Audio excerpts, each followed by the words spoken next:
what I was saying. I thought it was recording since like 20 minutes ago, but like right now, I see it right now. Cool. Okay, we're gonna pick up from shoot 2 years ago, I believe, but it's Been a okay minute. because we've had some things go on, but it's all good. You've been doing your pod. You kind of, I'm getting back into it again. I'm kind of just starting mine again. Life is lifing. I get it, but um, cool. We started. We capped off the introduction to breaking for you guys. Who we met, how did it filter down, how many people stayed. If you want to do a quick run back again, go back to the thought of it, the thought of it, and bringing your guys together to think that this is the other alternative, right? We want to say optional things to do besides being a thug and being a troublemaker and a gangbanger or whatever you want to call it these days.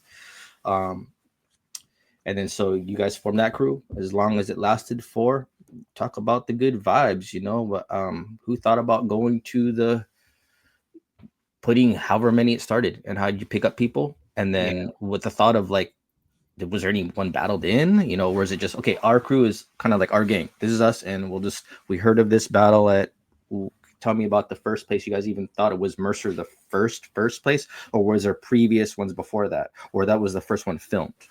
Now, a lot of it was very organic from, and also, it was new, it was exciting, it was something that was an alternative, right? So again, um, I don't want to touch too much on what we covered on in the first part.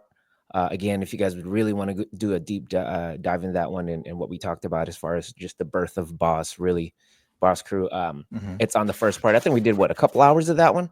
So we definitely, I mean, we went into some stuff in there.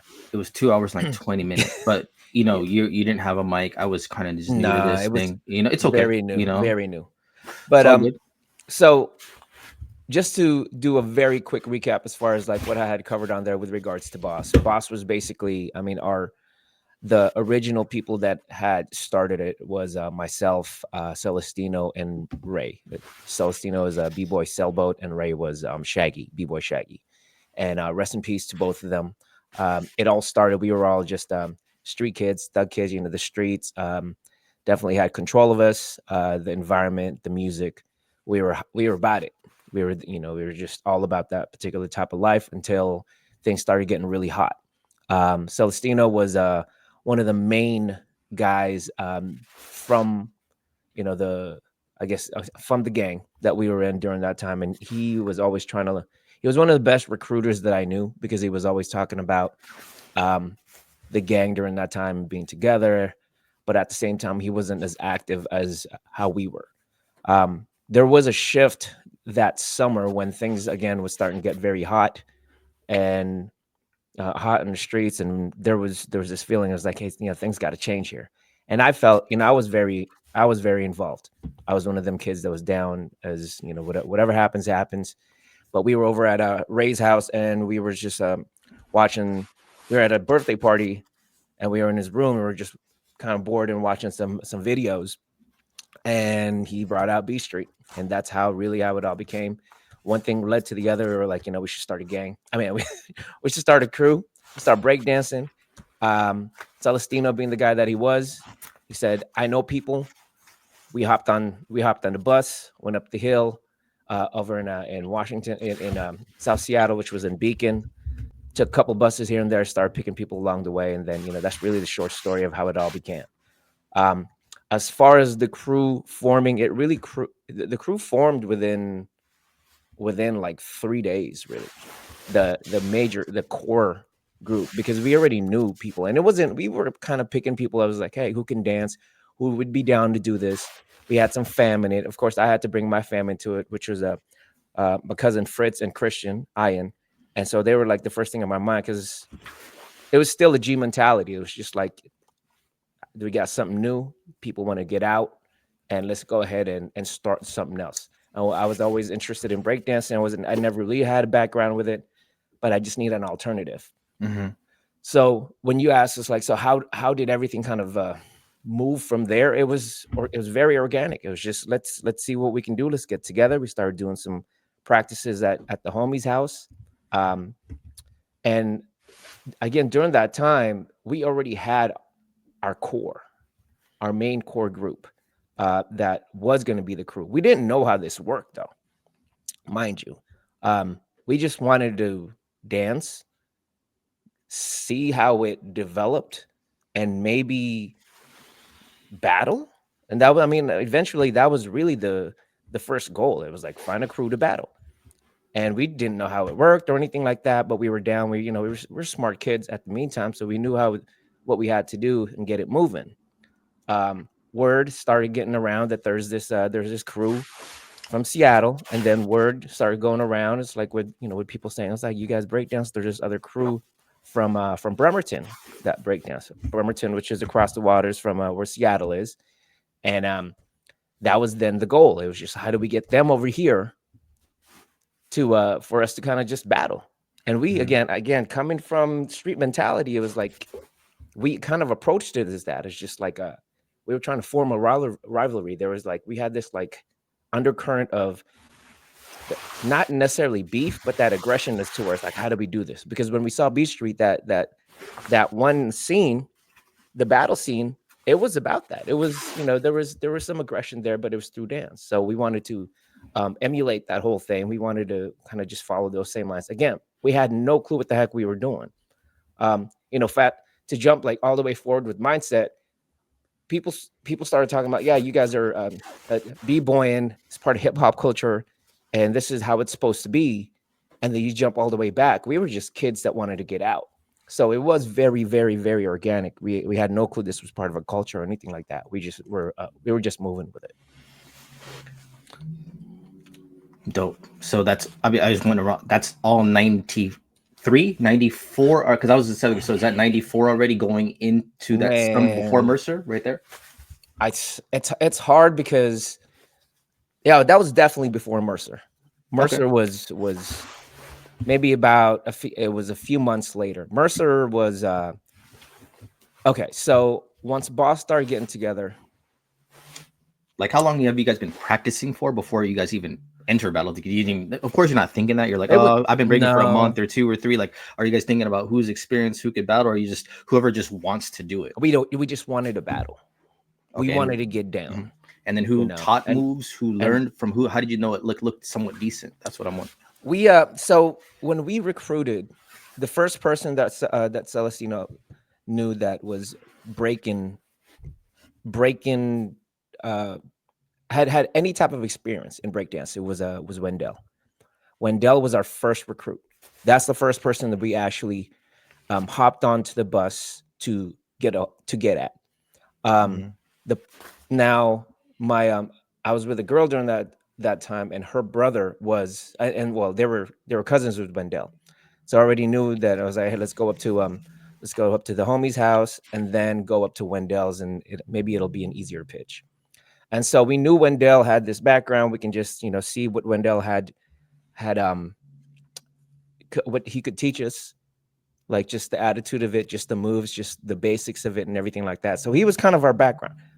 Our not necessarily teacher. He was just kind of like who we would watch, and we'd watch like just breaking videos here and there, like not even like any battle videos or anything. Like you're talking about like Turbo, Ozone, all that stuff, right? What was available at Blockbuster, like, or wherever you got it. Yeah, whatever, man. It was like we weren't on the underground type scene back then. We didn't know anything about like Air Force in Hawaii or like Germany videos with Storm and them. No, it was just let's see anything that has breakdancing in it. That's where a lot of guys were poppers.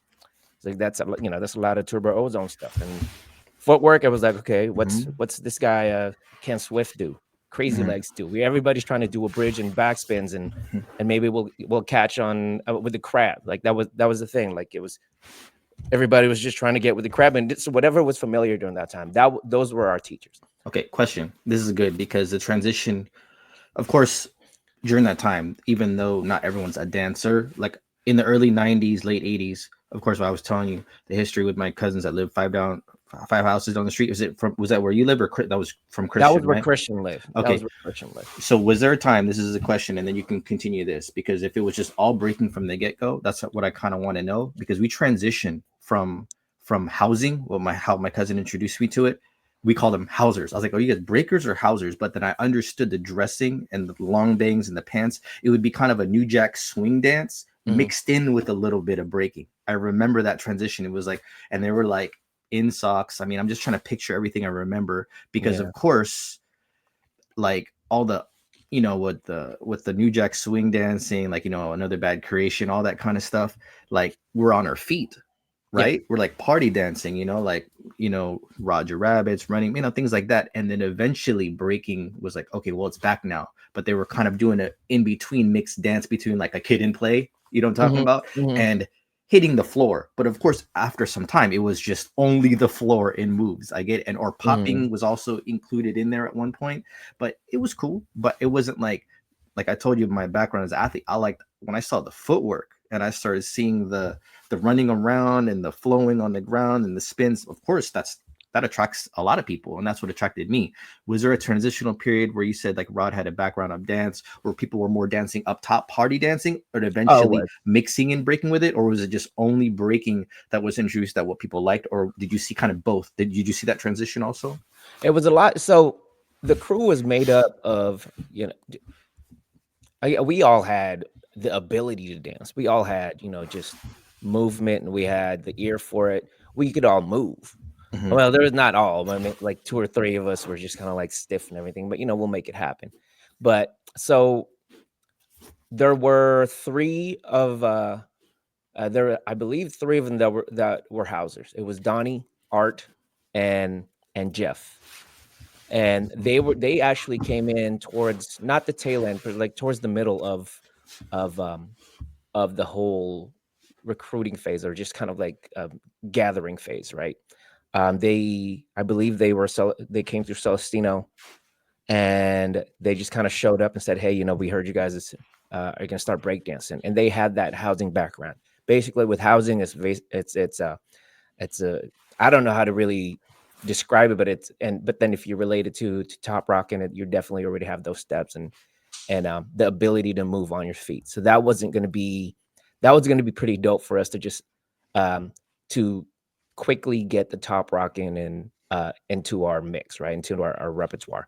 Rodericko, he was already part of choreographed groups. I guess you would consider New Jack, Like like Taglish, remember they performed that? no, they were. He No, was it's with like that. Too Okay. Hype to Mention, and he already had, and he was a good dancer, very good dancer, very just we knew that he right away would get into it. He Nice. was also running with us on the streets, and he just was not.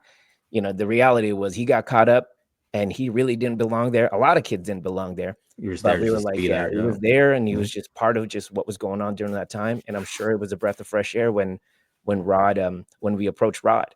Cool. And so we knew he was a dancer, and we were also kind of like, maybe Rod knows somebody else that could dance, and then they can, we can form the crew around there. As far as myself, I've always loved dance. Middle school, I used to like do these little um, contests and all that stuff, so I knew I could move. Hmm. But going back to your question, was like, did anybody at all have any ability of hitting the ground? That was only Windell.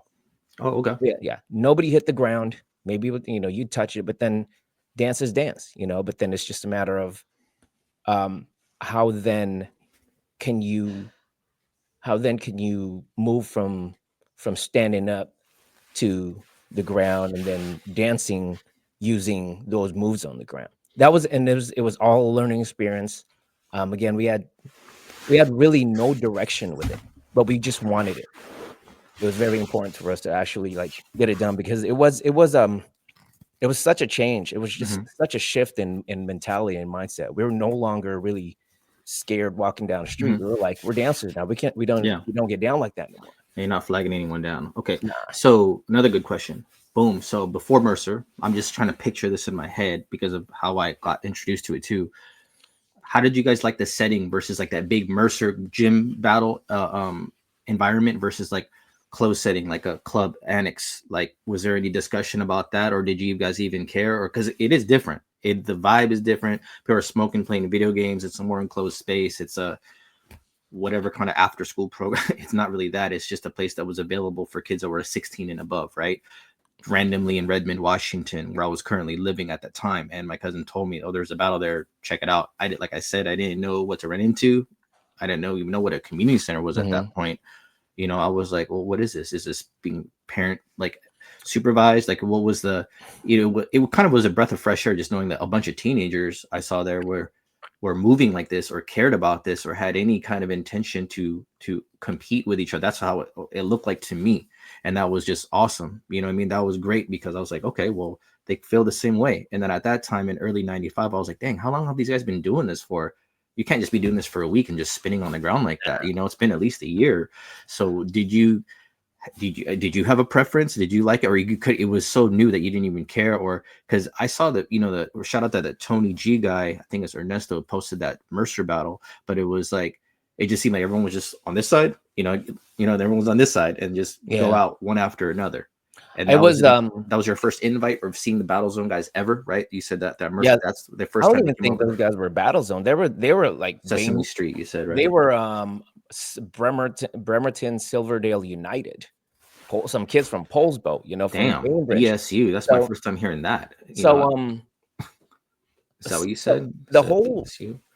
the whole the whole club stuff, just the annex stuff and battling at clubs, that came later, and that really did come later.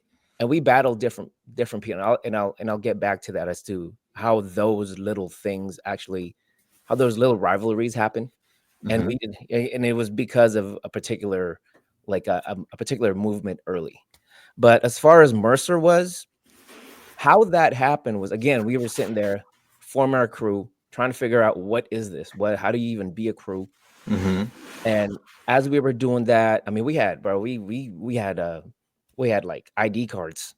It was so Mm-hmm. silly, man. If we were, but here's a bunch of kids just giddy, just to be doing something else other than thugging, right?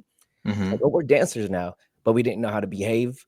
We just knew that we had to dance and had to get in. And the whole point was, let's battle these cats. So we found out there was this crew. Mm-hmm. I don't know how it came to be, but somebody was like, hey, there's this crew over in Bremerton. They're called Sesame Street. Let's call them out, find somebody, and then like a bunch of thugs we were like, let's do it. Doesn't matter.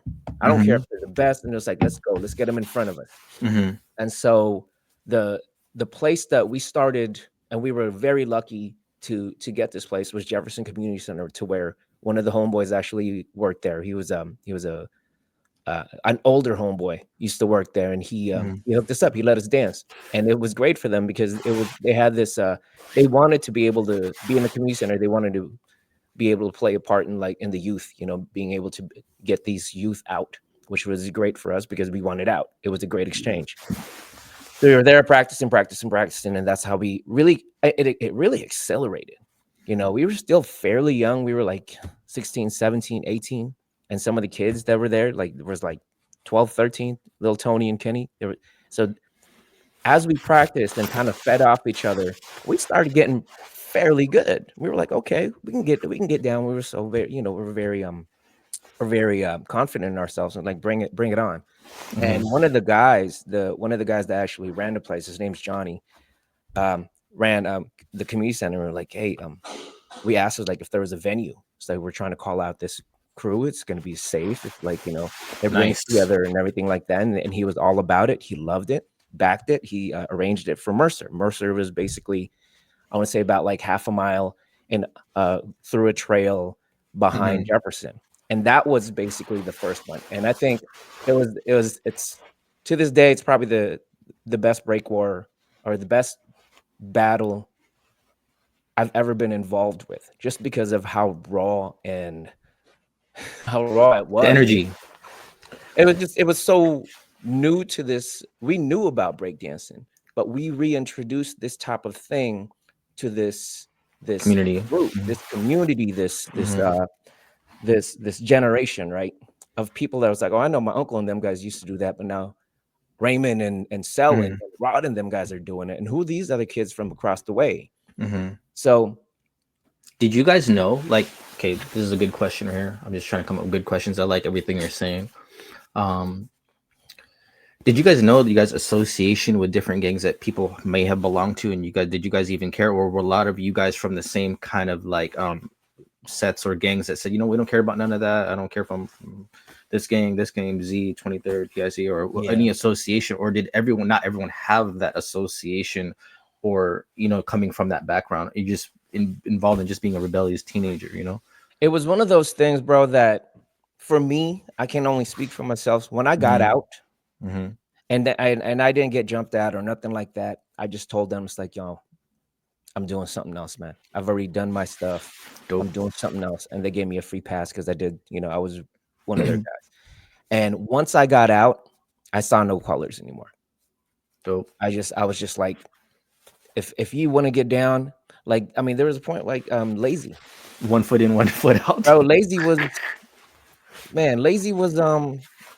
like one of the leaders of, you know, one of the sets that we were, you know, what that I used to run against. But when he came, it was just like, oh, you're a dancer? Yeah, I dance. It's like, I know who you are, but if you want to dance, I mean, this is a totally different realm of like, you know, just existence at this time. Let's get down. And that's it. Whatever happens outside is going to happen outside. And if you want it to happen outside, we're going to make it happen. But right now, there's a reason why we're together and we're sitting here just vibing off this particular energy, and which was very new energy, which was then, especially in Mercer that night, unfortunately, it ended in a manner of like, you know, there was still some, you know, there's people got crazy with it. But I think the reality, you know, the thing that came out of that, it was theater. Dope. And it was dope like because, a movie, bro. It was like a movie. Like, so feeding off, we just, and now we'll move on after this, is that was the first battle actually my cousin introduced me to, like, to go. But remember, I didn't know any map quest, I didn't know anything. I just said, oh, where's Mercer or Cleveland? It's by I-5 over there, and just go in the area, just like how I kind of felt about going to B-Boy Summit. Just go there and show up, not even knowing as a kid. So what I mean by that is, like, it was transitional period 94 of like people still gangbanging or not, or fully into breaking, like you said, or trying to invest in it. And off the past video, there was you could see in the video, there was still that tension, I think after the battle or during the battle or in the middle, people throwing chairs. It was like a third or like a fourth of the way through. Yeah, it was funny because it was like, it's not cool, but it was like normal, like as if it was expected and not expected, because we're trying to use this breaking as a gang fight, right? That's the alternative. And then you guys come in here and ruin it.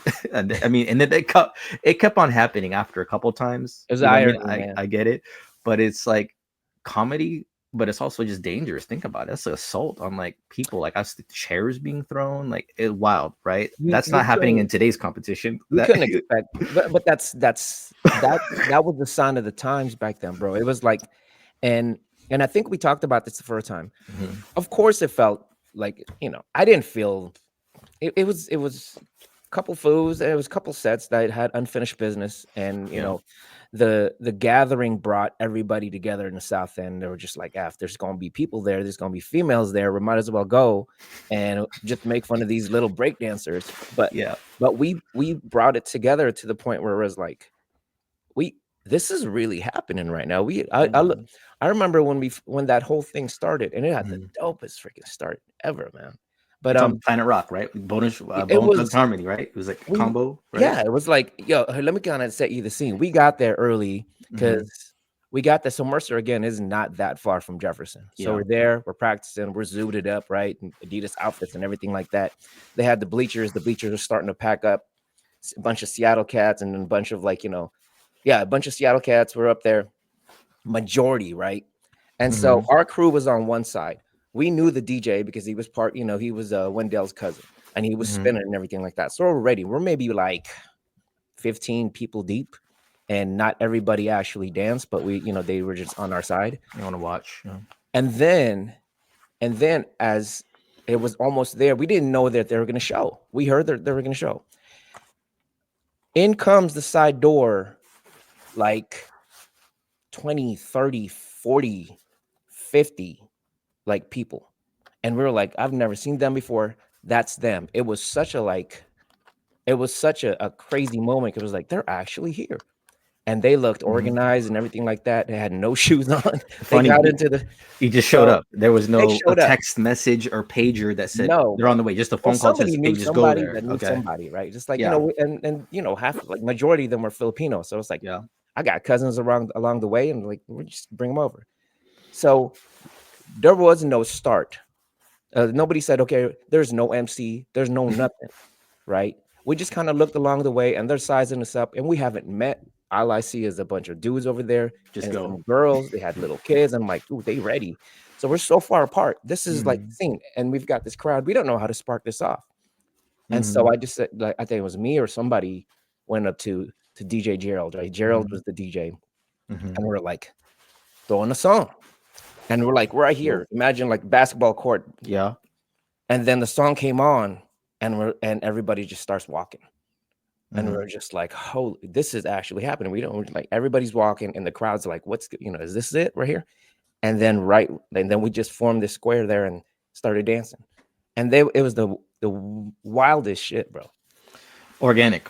Like I Very said, just organic. show up, bro. It's like you show up or you miss out. In It's that like case, I we were missed just out. But riding the wave. We just like, yeah. I don't know who's gonna win or lose. I mean, I think we're gonna win, Was but anyone even awarded, or the gang no, fight interrupted no. it? I'm kind of glad that that fight went down because, in my opinion, we were getting our ass whooped. Those guys See? they were like years ahead of us, but we were just Mhm. so raw that we wanted it, and Okay. we finally saw something to where it's like, that's that's who we're up against. Rival. Now we Okay. know now we know how to approach this. Now we're gonna get you next time. Doesn't Dope. matter what we're gonna do. We're gonna get you next time. And that was at Cleveland. That was a few months later in Cleveland because we wanted it. We had our heads down, Mhm. but heads down, ready to hit the floor, not heads down on ourselves like we suck. Mhm. It's like, nah, man, that shit was so live. So I know That it's was so so dope. magical. It's so magical. Like I remember, like I really believe in the power of like believing in yourself. Because do you see the dramatic increase of skills within a couple weeks, within a couple hours, Oh within yeah, a couple of days? And it's amazing because now, obviously, the way things are now, people just see stuff on the internet and learn even more. But then you just, whether it's video or imagination or belief, you know what I mean? And it's mhm. like, it's crazy to think, and I could just still see it and picture it all. How was the practices? And then did you ever see them at Annex and Battle there, or was it just we're meeting at Cleveland next and they knew that's where it was, or you guys only knew about Cleveland like a week or two before? How did It you was guys know about that going into '95? You know, that it was end was of '94. very strategic Mm-hmm. because we still felt like we had unfinished business and everything like that. It's strategic on how we wanted to approach it, and I after after word got around that, these kids, like Seattle, started paying attention. They're like, oh, there was this battle, huge battle over in Mercer, and it ended it like this. It was like, it's like I said, it was like a movie. It's just a perfect ending. Mm-hmm. Um, it was a perfect ending because I'll tell you why, and I'll go back to that before I move on. That fight. So I'll tell you why. There's so many kids in those stands. There's so many people that actually there were like popular, like the popular kids, the ones that and us, the Mm-hmm. right people were there to watch it. And with that fight that went down, I think a lot of people in the crowd was like, man, we wanted to see more of this stuff. And the kids Nice. were like, man, I like what was going on down there more than Nice. what was going on in the street. So, like, I think during that week after that battle, after that fight went down, buzz started coming and said, they was saying, it's like, yo, people are dancing in schools now, in hallways, in Mm-hmm. Franklin, and after that, after that battle, people in Franklin, RB, Mercer, Mm-hmm. the movement is happening, and people started knowing about Jefferson. That's why we're like, that's why I go back to them like, that was the perfect ending because that made it was a crossroads for a lot of people watching us. Like, do we want to keep doing this thing right here, Mm-hmm. or do we want to move towards what these guys are doing, which is they're actually organized and strategic, and it was safe. What was happening? It was safe and fun, Dope. athletic. It was like street athletics, and it was hype. All So, right. I but feel it, man. I feel it. I'm gonna play this video, and it's gonna be scrambled around the pista, around the yellow t-shirt break war. The guys that were in my circle, whether it was Kenny from Chaos with the first ninja air flare attempt, if you want to say, Windell, Rod, Kenny, Doug is my crewmate. You know him well because you were with him earlier in the years. Boom, and then it just runs, and then I think just run and just tell me what you think as we're going. Yeah. You know what I mean? Yeah. And then it might replay, but at I don't. least Yeah. this is spontaneous because I just made it this morning, so they're all scrambled. You've probably seen it all before, but it's in different order. So Yeah. It's been a minute since I've watched anything from the back then. It's been a minute.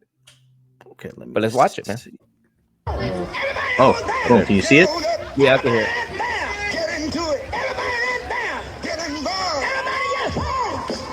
The vibe. Yeah, this is our first one. This is way down the road, though. Yeah.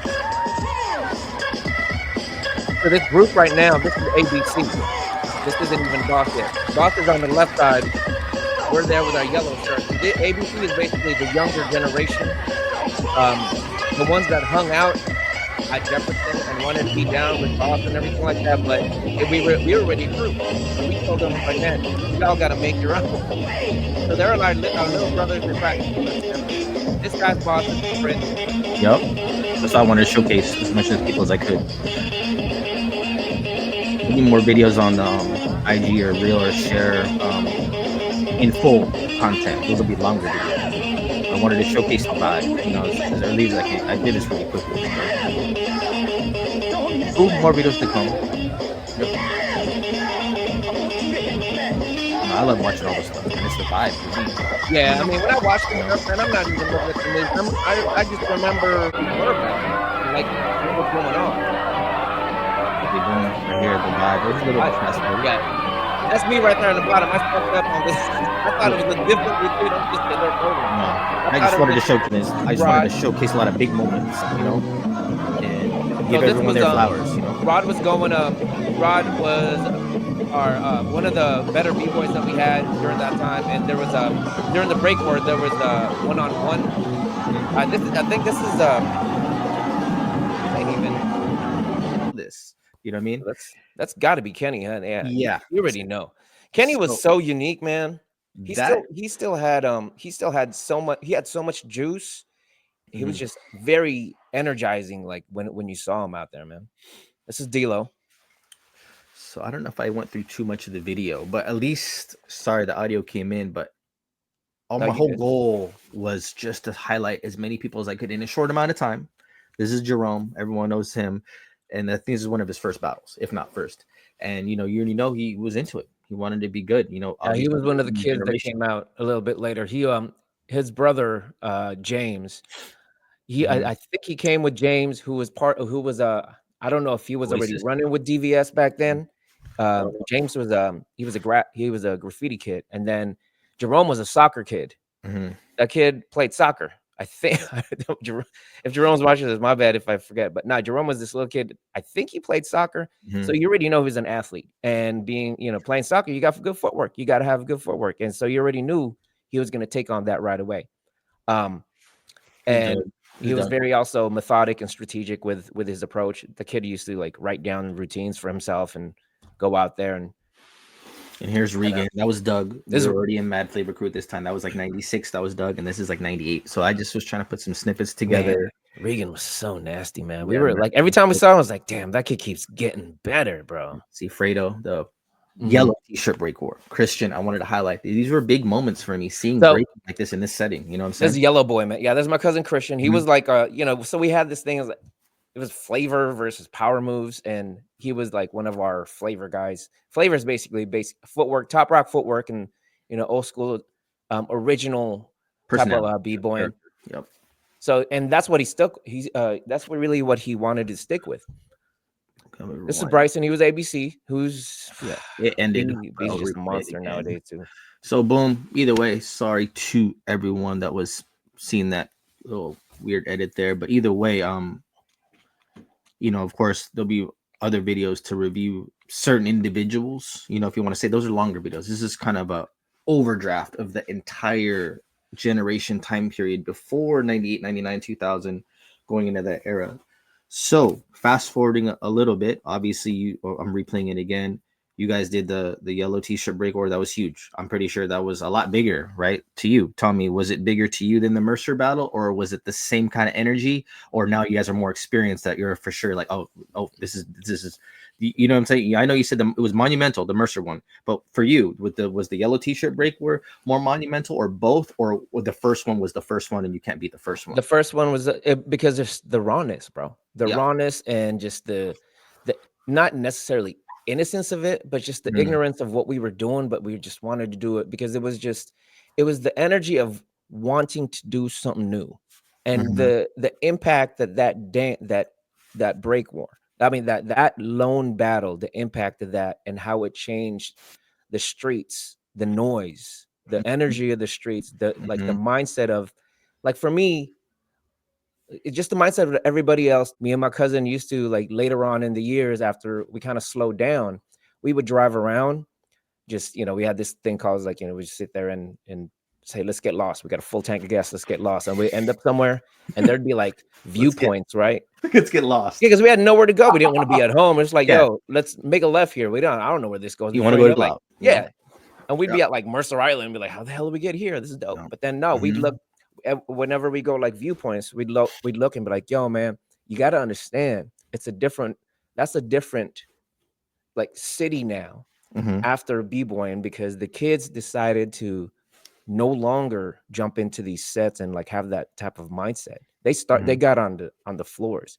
If if it changed, let's say half of the kids that would have went forward and, like, stayed on the streets versus like started dancing, those particular kids that were at risk, if it changed half of them, they also had friends and extensions and family and other kids that weren't even like hip to breakdance. So they're actually good kids. The Mhm. ones the I guess like during that time it was like just the athletes and the quote unquote nerds. They got into it, and Nice. it started spreading to where we were like, yo, Anyone can do it. that's the whole thing. Yeah, not Anyone just the could do kid, it. not the kids that just want an alternative. Now it's like open to the environment. Like, okay, if you don't want to do soccer, Yeah, if you don't play tennis, yeah, just there's do it. you don't want to skateboard, you don't play basketball, then here, this is how Yeah, about this, right? That's what kind of way I looked at it, So, yeah. but yeah, So that's always gonna be number one for me, bro. There's nothing that's like the Seattle Center, they call it, everybody calls it yellow boy break, right? Man, I had people from, like, I was in Vegas and some cat was tugging on my leg. This was later in the years, tugging on my legs, Mhm. like, hey, you're that kid from the yellow break war or the Mhm. yellow thing in Seattle. I'm like, damn, Yeah, everybody knows it as the yellow boy break war. But we yeah, just yeah, call it break war. It was yeah. basically the first break war. Yeah, I know there was a dope poster kind of a thing you had our last video. You said it was still at Jefferson. You showed me some pictures. It was pretty cool. Flyers. That Yeah. was The really huge back flyers. then. The Yeah. flyers was huge versus now it's just everything's Yeah, just shout out to posters. Sneak. Sneak actually was the one that Mhm. created that flyer, and I think he was the one that coined the term break war. He put it there, and Mhm. so we just ran with it, and Mhm. like everything else that was all the other battles and competitions, they just started naming them break war. Like even the South Shore break war. But yeah, that was our coming out party. That was when the city heard about, but they knew we were I don't know, maybe we're good, but they knew Mhm. we were fire. They knew we were, we were that type of group, and it was our coming out parties, and we took advantage of it, and that was it. Dope. Is I that let that's around the time when you? So when did you hear about? I know you heard about the cousin. When did you actually? At what point after the Mercer break war were you like, yo, I think I want to mess with this. I want to transition over. right there. It was right there. Yeah, So it at was this break war no, at the Yellow Boy or yeah. at Mercer? So yeah, I'll explain that. It's like 93, 94. I'm still playing select basketball. I'm kind of hearing about gang stuff, and of course it sounds cool because if you're being bullied or whatever at the teenage age, that gang stuff sounds cool. So of course my cousins were involved in that kind of stuff, and of course I didn't make that decision to do that because it was at right at the decision point. It was like, as like I said, they introduced it to me everything was coming to me at once. It was like, okay, we're playing ball, or we're playing, we want to like be like Michael Jordan, all this stuff. But at the same time, like colors, menace society, all this influence of gangbanging is in Seattle. So they're like, okay, we run with 23rd Diablos. That's what we're doing. And then all of a sudden, like in that time period, there was stuff going on before that, like probably 91, 92, 93. But then the interest of the gang stuff and the interest of breaking came like at the same time. So it was like, okay, now we're housing. I'm like, well, what's that? Like, it's like, okay, we're up top on our feet. We're also throwing down on the ground a little bit.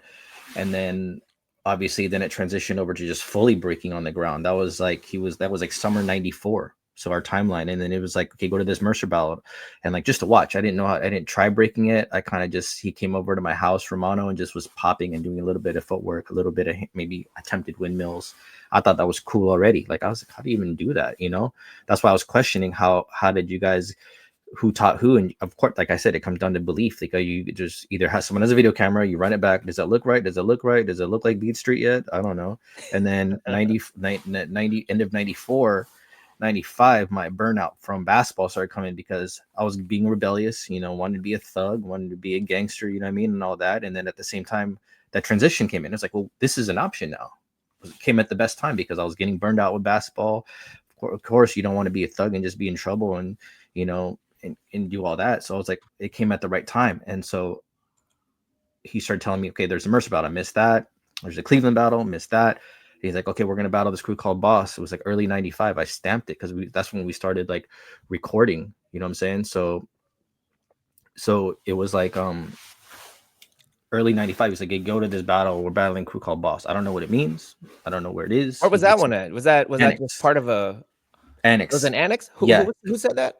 Romano. Sorry. Romano. He said Romano was he was with, part of Gem on it. Gem on it. Okay, so let me give you something real quick with how the crew, how the club battling was. Okay, so when this was during the initial formation, and I don't know if my phone dinging was, I don't know how to turn it off on my I don't see any notifications on mine. I'm good.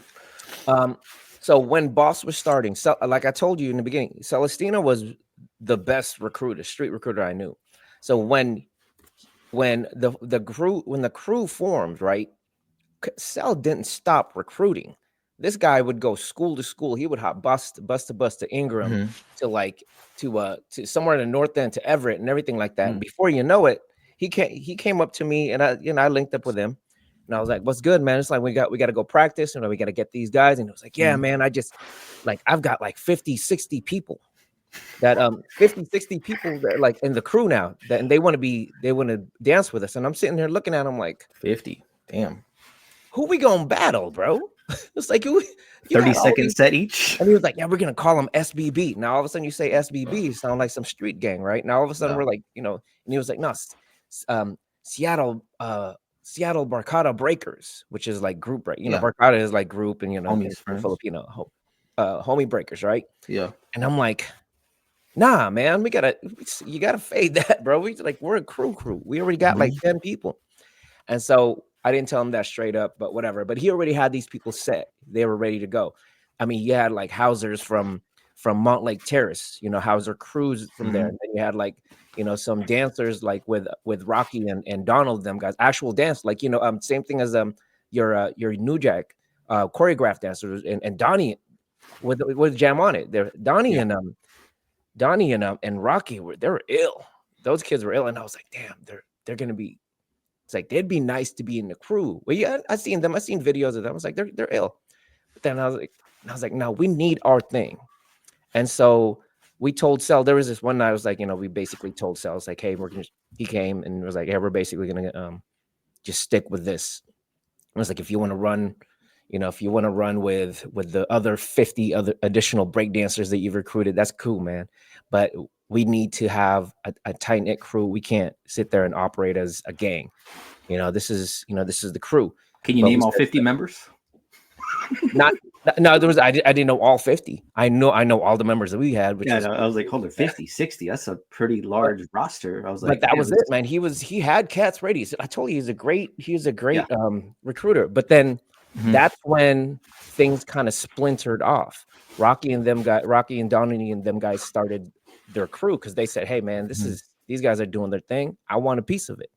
That was the same thing over in with a Golden Child, them guys from the Montlake Boys. We would see them. So we'd go up to Annex, and then Art, who like we had people from our crew, you know. We weren't there to battle anyone. We would be there and we knew the DJ. He'd be like, what's up, man? And then he'd play us one song, and then we'd get in the middle. This was like nobody knew what the hell was going on. We get in the middle and just kind of like look at each other, and then once the song comes, we start pushing backwards. We started pushing backwards, and we had we had the circle. This was in Annex, which was one of the 16 and over club. It was wild, the 16 and over club. Mm-hmm. But that's how things just kind of started going down in Annex. I don't know if we battled Jam on it before the Montlake kids. I want to say we battled the Montlake kids because we saw them there, and we knew about Golden Child. And Golden Child was this funky kid, man. He was a Popper. he was a houser. Oh, okay. He was a houser. And you could tell by his moves. And he had this other kids, other dudes with him.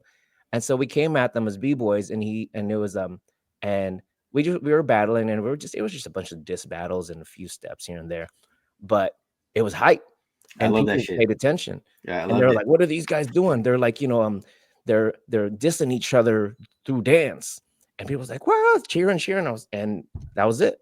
Every single weekend, somebody we would sit there, and after we danced with those guys, I mean, there's no winners or losers in those type of things. Yeah. It's just how much time you got and how many moves you can put out in whatever song, and how you felt. Yeah. However long that circle existed, right? Because people started pushing, like, yeah, I still want to do my butterflies and Tootsie Rolls and shit. But no, it's like, and how, yeah, like you said, how people felt after, but we always felt undefeated throughout those times. Just because of ego. We could have lost, but we weren't gonna allow that to get in the way. But then I remember battling. That was like, I think our first real club battle, which was against Jam On. It was kind of like, oh, they want to dance. They're for real. That was your first one. Do you remember that? Because that was the first one. That was the first time I ever went to Annex. Yeah. And that was the first time I ever saw a live battle in front of my face to see the energy, and that was special because the only time I ever saw that was B Street, and I'm obviously it's not on VHS.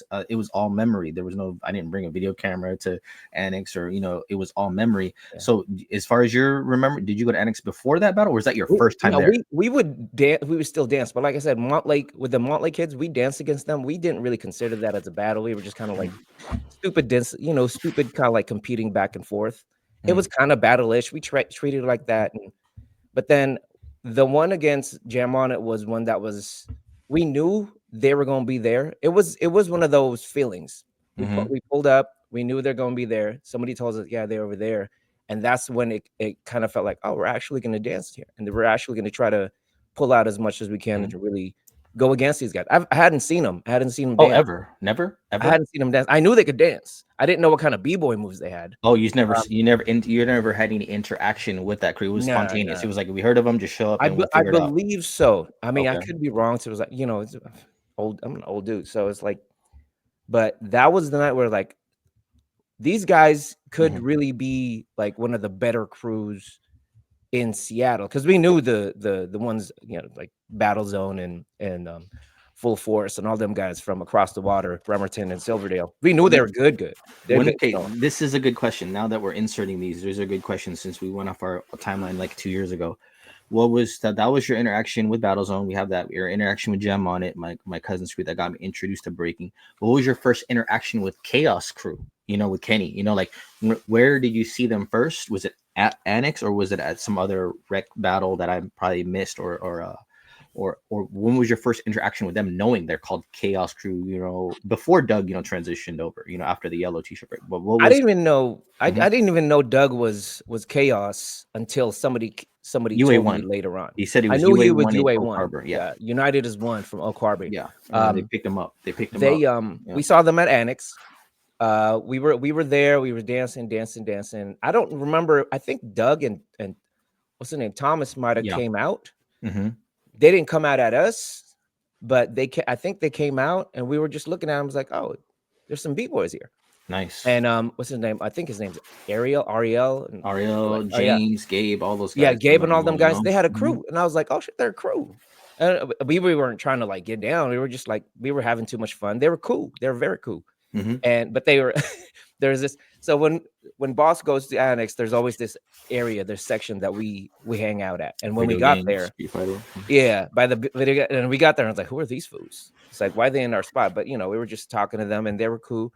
And then that's when Doug was like, hey, yeah, we're from UA1. Ariel was like, yeah, we're from UA1, And then he wanted Doug and Thomas wanted to get down with us. So we invited them in, and I didn't know they were even part of Khaos. I knew was it nothing before about the yellow t-shirt Break War, or was it discussion after that? Because remember, I told you I saw him that summer, and I was like, "Why is this guy in a yellow T-shirt? Like he transferred to different.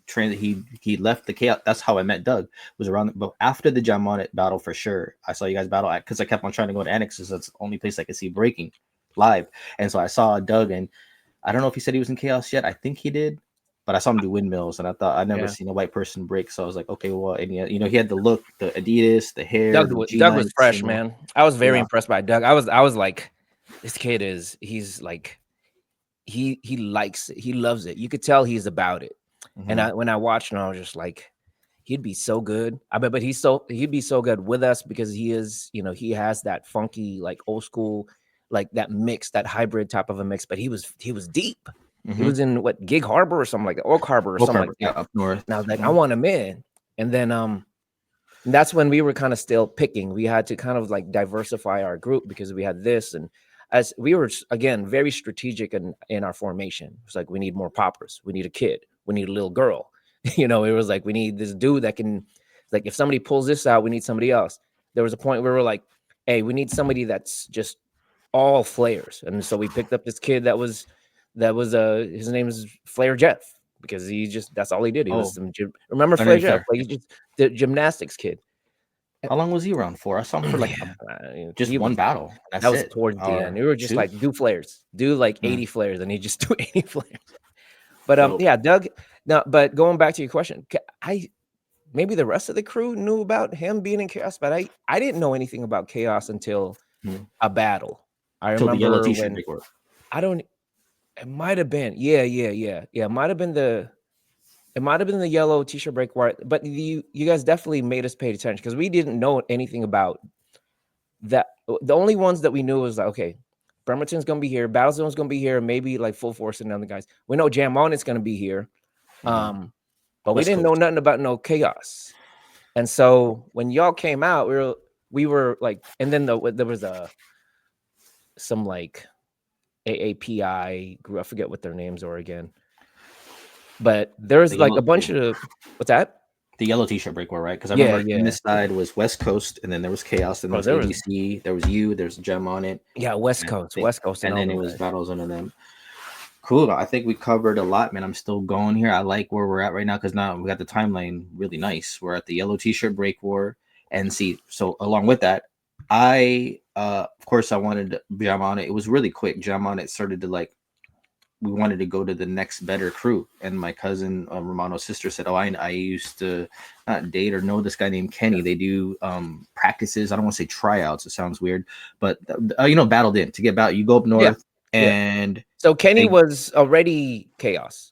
You Yes, had a from crew what? already? Yeah, well, that was after the yellow T-shirt break war.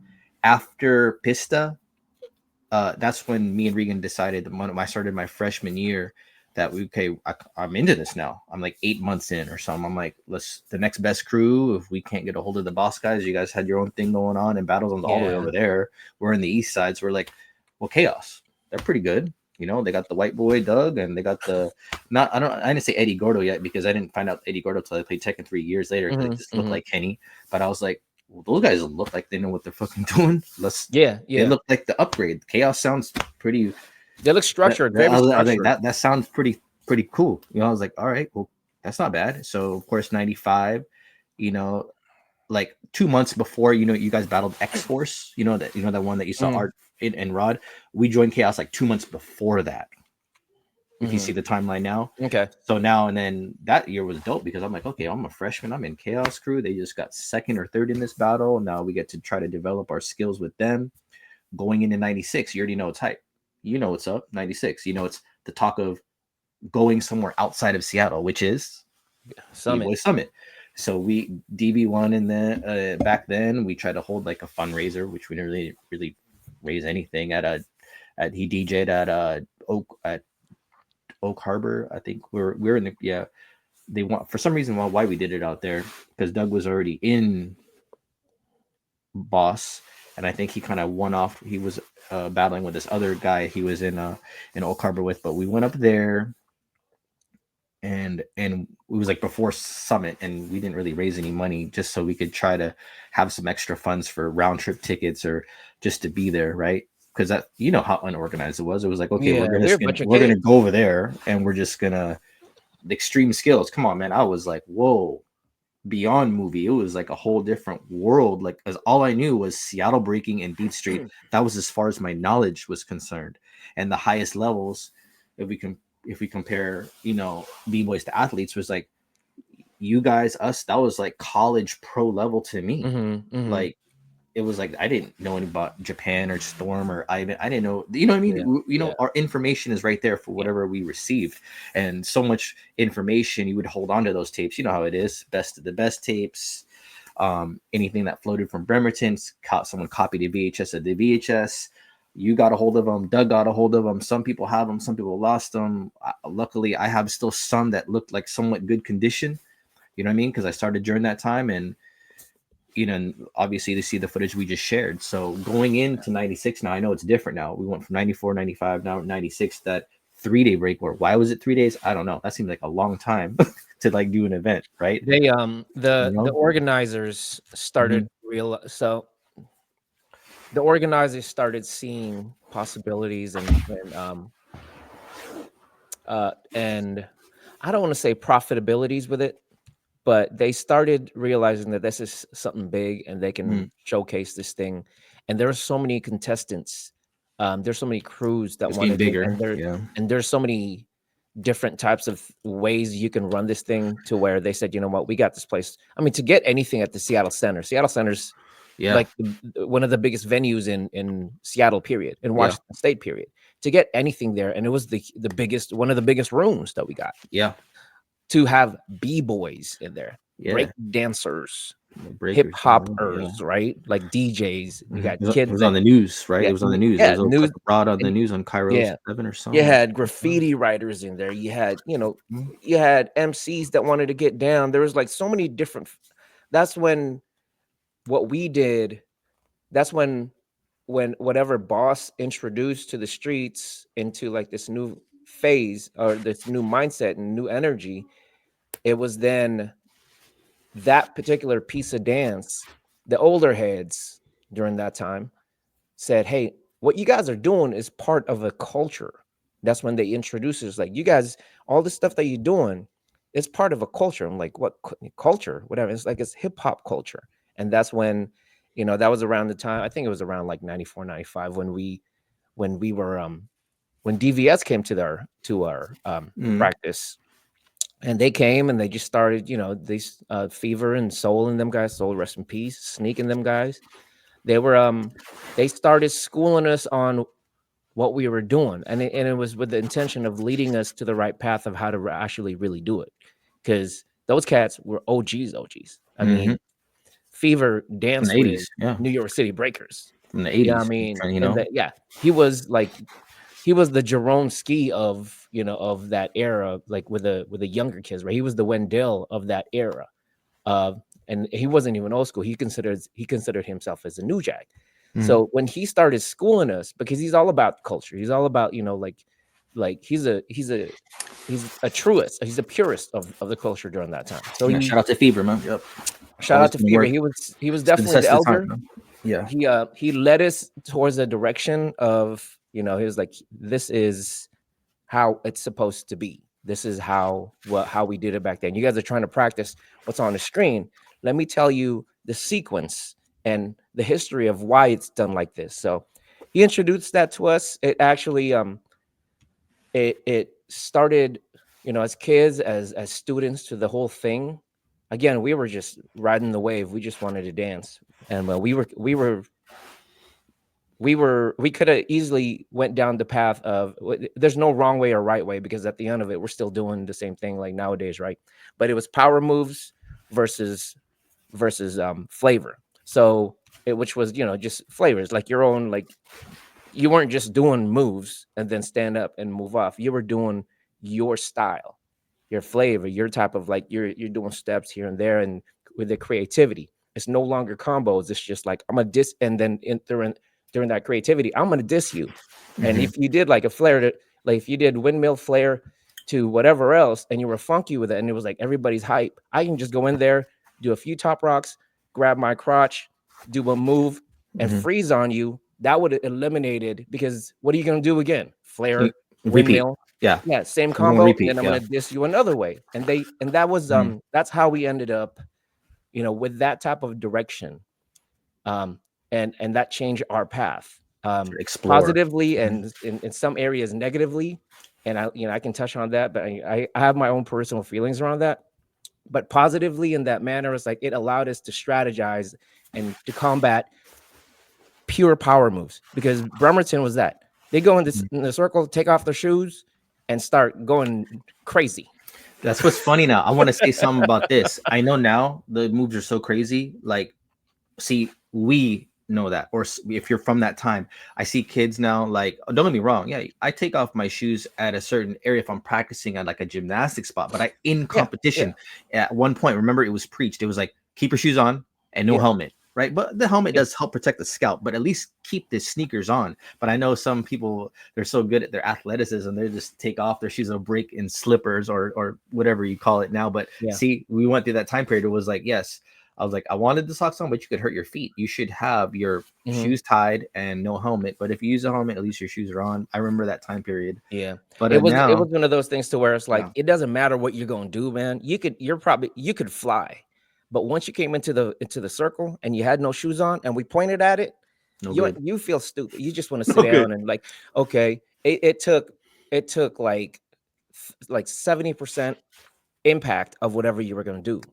because that's just how we felt about it. It's like you're not like, what are you doing? And especially some of these cats, like during that time, they would like start crawling to the dance floor and start doing their move. No I'm like, introduction. it's like Yeah. this is break dance, not crawl Yeah. crawl move, right? So there was no dancing. So that's why it allowed us to be like, we're in control now, because we're we now just leveled the field, because they never like BattleZone, and they had a little bit of footwork, they had a little bit, the creativity. They had made one or two people. That's why like I really love Fredo. Alfredo he was so quick, man. He understood. It's like, oh, we got to evolve. He was like one of the first cats I was just like, man, I really got to evolve my style. And I think, I mean, he was such a power move kid. I think that type of evolution is him now, to where he realizes like, I'm not really a power move kid. I'm this free moving, like musicality. He's a genius. He's a musical, and he's a genius period, because he's an artist. He's an artist. So it helped him. I can't speak for him, but I feel like where he is in life right now, it really helped him kind of just grow and get out of that shell of just like, power moves and whatever. It helped him out, but it took their crew like a few battles for them to be like, you know what, we can't just fine, we can't just put our shoes on and do flares. We actually got to try to Mhm. battle these guys with this. Yeah. And see, so You know? now it's I went through different phases of my career. Of course, the power moves and footwork, if you say, not really dancing with it yet or putting flavor into it. The athletic part pulled me in for sure. I loved Ken Swift. I was like, oh man, you could beat power move guys with just footwork, just flavor, just Mhm. snapping on them.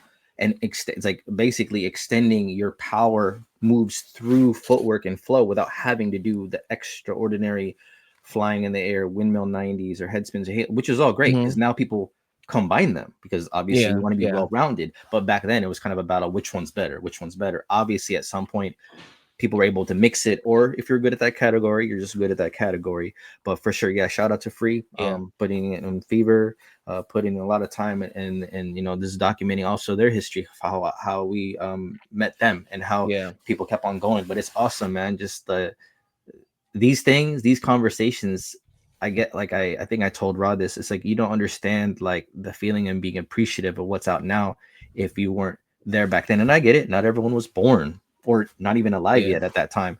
But that fuels my fire because of that transitional period and knowing where it came from, and also just anyone's behavior.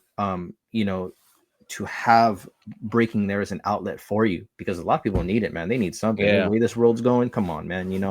It's super necessary for the next generation and this community. And I'm so like 30 years later, fast forwarding. That's why I have this time machine thing in the yeah. background. It has been How 30 much years, huh? how much Man. time and development has gone down in not only in our community, and you really think about it, even versus the Olympics, like we have our own stuff going on. No matter if they bully us through, they want to say the Green Bandit girl, they didn't highlight a lot of the dope b-boys and breakers, the gold medalists, the silver medal. You know what I mean? I get it. We're not going to get in that topic too much, but the Mhm. development stage from your contribution for however long it lasted, it's lasting memories, bro. And to see where it is today, and I still break for the people that either don't have that fire anymore, not here anymore, struggling with whatever's going on. Shout out to all those people, and I pray for everybody. And this is why I'm doing this, because I want to show, like, no one's gonna tell my story or your story better than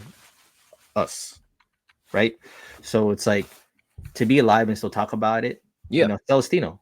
Like, when you talk about him, see, there's that link, because during that gang era, I would see him at parties, and he'd be, kind of one foot in, one foot out, the fresh dude, always talking to people, very social. He reminds me of my cousin Bboy, if you know him. He's 23rd guy. He was just very social. Not everyone's like that. Everyone, he was like, I saw him at parties, and I think he either claimed he was breaking already, or I think he showed me a windmill, but I remember seeing him um at family parties. And I think Romano, my cousin, was cool with him, and we just kind of just knew people around the way. It was scattered. It was like, no, was really no crews formed yet. It was like they were into this housing breaking thing, which eventually Yeah. created Boss, created all these other crews.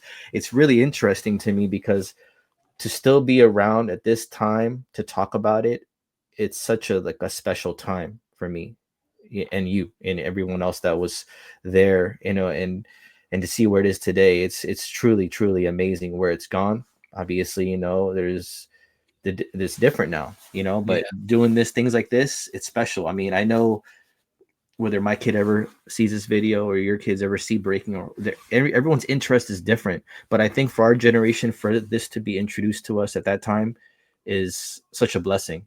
I mean, regardless of how reckless it was at times, it was just, I can't explain it, man. It's just Yeah. an awesome feeling. Like, when you're in love with something, passionate about something, it's better than taking that energy towards something else, which we already know where that path leads kids down to. Yeah. And even with all their trials and tribulations, whatever we did, and being able to stick with it, it is still truly amazing. So now, going into 97, 98, 99, I know we're counting an hour now. We're about an hour 12. That was good. We covered a lot, touched up on that. um if you want to continue, still top off that era, about anything else you'd like to highlight, recognize, whether people are still breaking now or not. I mean, because not everyone has a 20, 30 year career. You know what I No. mean? Not there's different things in life, that things happen. Life is life, and for everybody to be able to continue whatever passion you have, whatever it may be. So what else do you have to say or highlight, remember, the good times, anything you want to mention, or moving forward now in our timeline, going into 97, 98, 99 now? How do you see breaking now? What do Well, you love about it now? What did you like about it back then? How I it transitioned? there was a point, like, I don't remember what year, but I know what was going on, because Mm-hmm. there was a point where I felt like you said, life happens, man. It's just, and there was a point where I felt like I was like, I'm just gonna bow out, just because I think my personal journey with breakdancing is, I think I've done where I am where I want to be at. It's not about, fine, we won our battles. We got boys that are sick. We've formed this crazy, memorable, and legendary crew in Seattle, to where it's like, what else? The next step is like, after we went to Summit, we knew what the next phase was going to be. Like you said, when I was mentioning earlier, the goal was to battle. The goal was to go against Sesame Street. And then after that first goal, we realized, okay, there's something else there. The goal now is to be the best in Washington State, or in Washington State. Um, Northwest, yeah.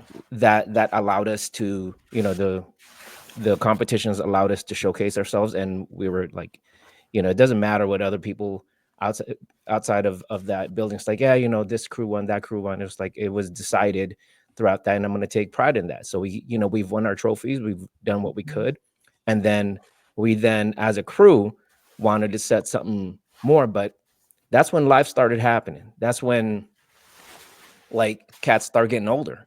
It's like, I got to go to work, or I College. got to go to college, or homeboy got a kid, or this guy is starting to get lost, Injured or whatever, addicted you to know, something. I don't know. Who knows and the what? passion's no longer there.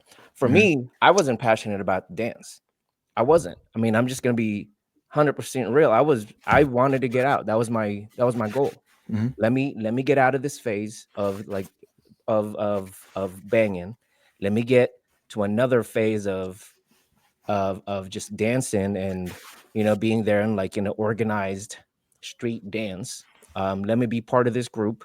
Let me start this group, part of this group, and let us be successful. I As much as I wanted to get down and really get to that next phase, is like, hey, let's conquer West Coast. Now let's try to win. Let's go to Cali and just battle all these. Just like that wasn't that wasn't my thing. I was like, we winning. We Mm-hmm. I've already in at that point I was like, yeah, for me I already won. But there's people that wanted more, and I get it. I totally get it. And there was also this evolution of what Boss started becoming. Boss was no longer this raw, like, give me this, I want all the smoke type of a crew, because there was a point to where then kids started looking up to us. The leaderships around the area, like community centers and like all these organizations approached us like, we want you to do this type of stuff. We want you to do this. We want you to perform. We're no longer this like this this battle crew, this raw, hungry crew, because we had already been in our heads. Some of us were like, yeah, we're pretty accomplished, and we like everywhere we go, bro. It was like we were feeling ourselves, and because people were feeling us, and so that changes things. That changes focus. We all know that. Like a Mm-hmm. boxing champ that's like sitting there, or a boxer that's sitting in the gym, just in the dark, just going for it and looking for that championship, gets the championship, and he gets no notoriety. He's like, and all of a sudden, this golden boy, you ain't hungry no more. Mm-hmm. So that was the thing with our career. It was like everywhere we went, people, I mean, like even at Jefferson, people wanted to see us dance.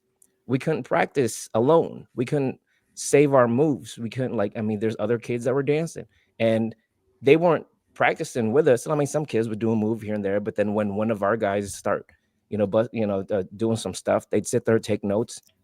We no longer had our privacy in in developing and furthering ourselves without having eyeballs on us. So it changed us. It Mm-hmm. changed focus. It changed like schedules. It Mm-hmm. changed what you want to do. Oh, I don't want to show anyone this. Mm-hmm. And the reason why we were so good back then and we accelerated so quickly is because we would sit there and we were also creative to where it's like, oh, Rod did this. I like how we got into that. I might try it like this. So we built off each other.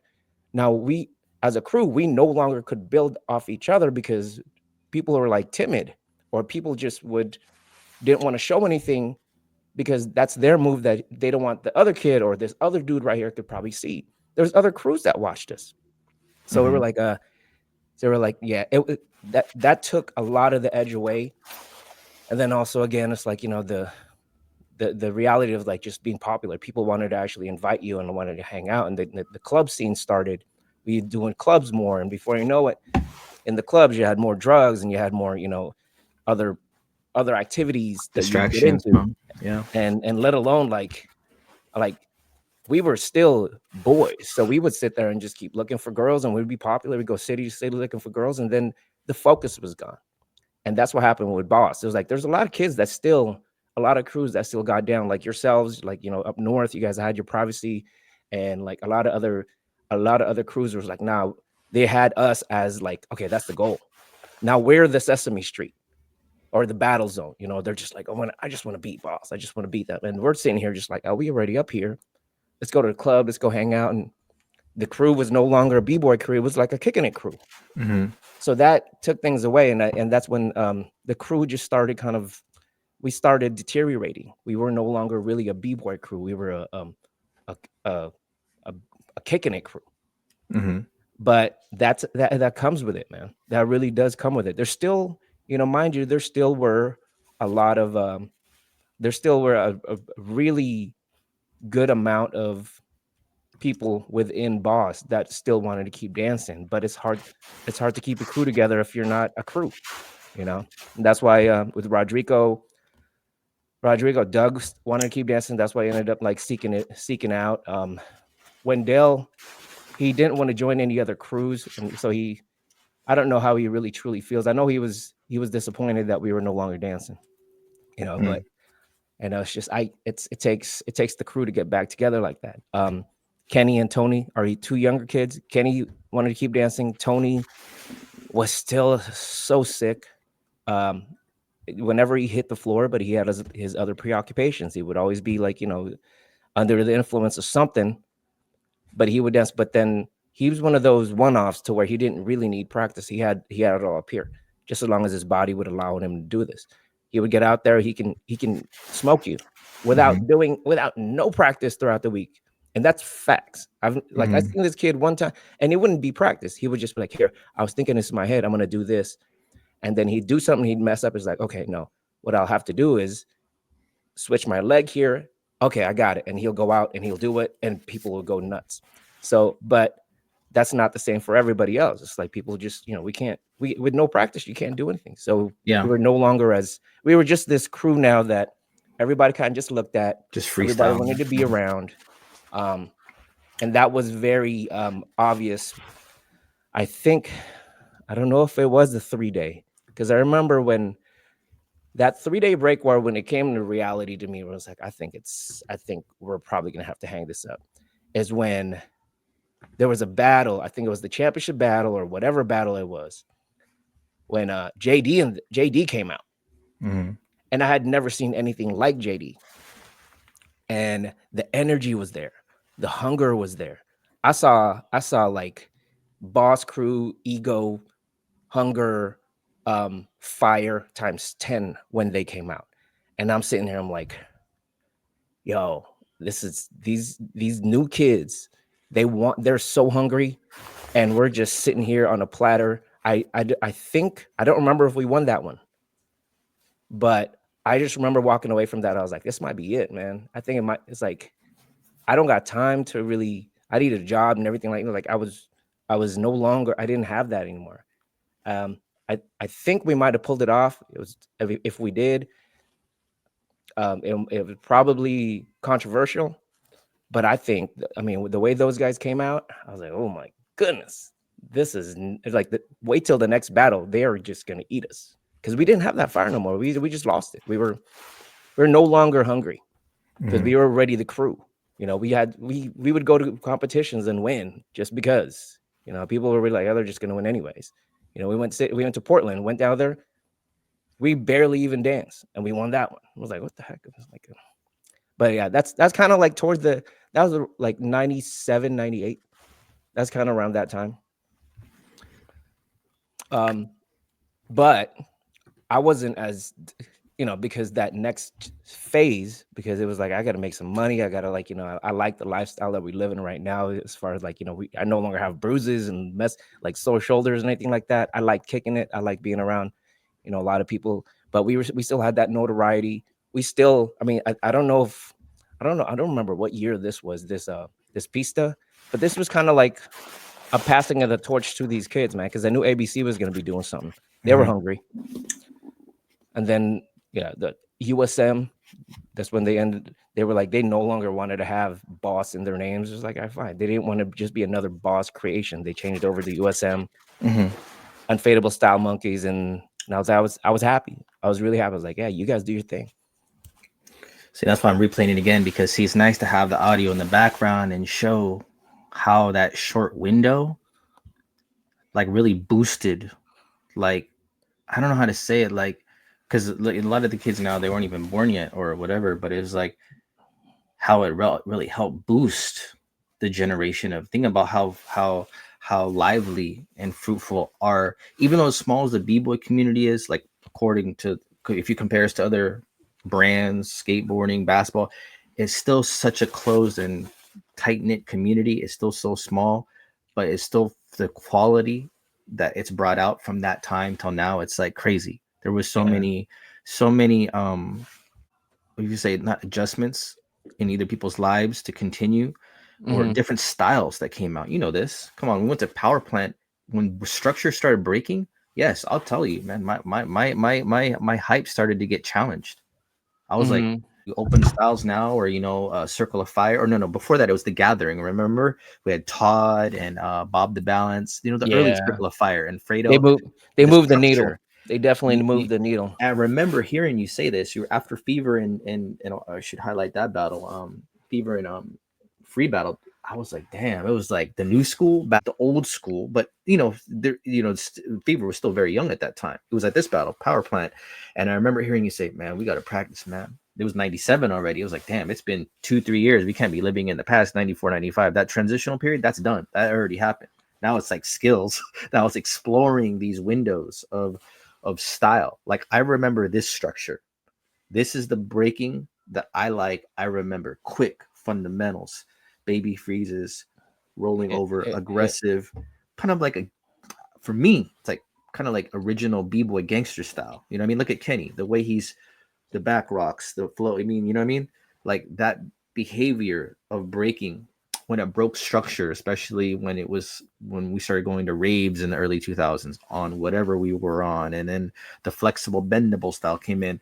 There was a lot of changes, man, that came with breaking. You had to dig deep for your art and be Yeah, like, man, am I gonna take from these things? Like it's like when the bending style, flexible style came in, it was like jujitsu. It was like breaking to me was like original boxing. It was like the original style of what we do. But of course, with experimentation came creativity.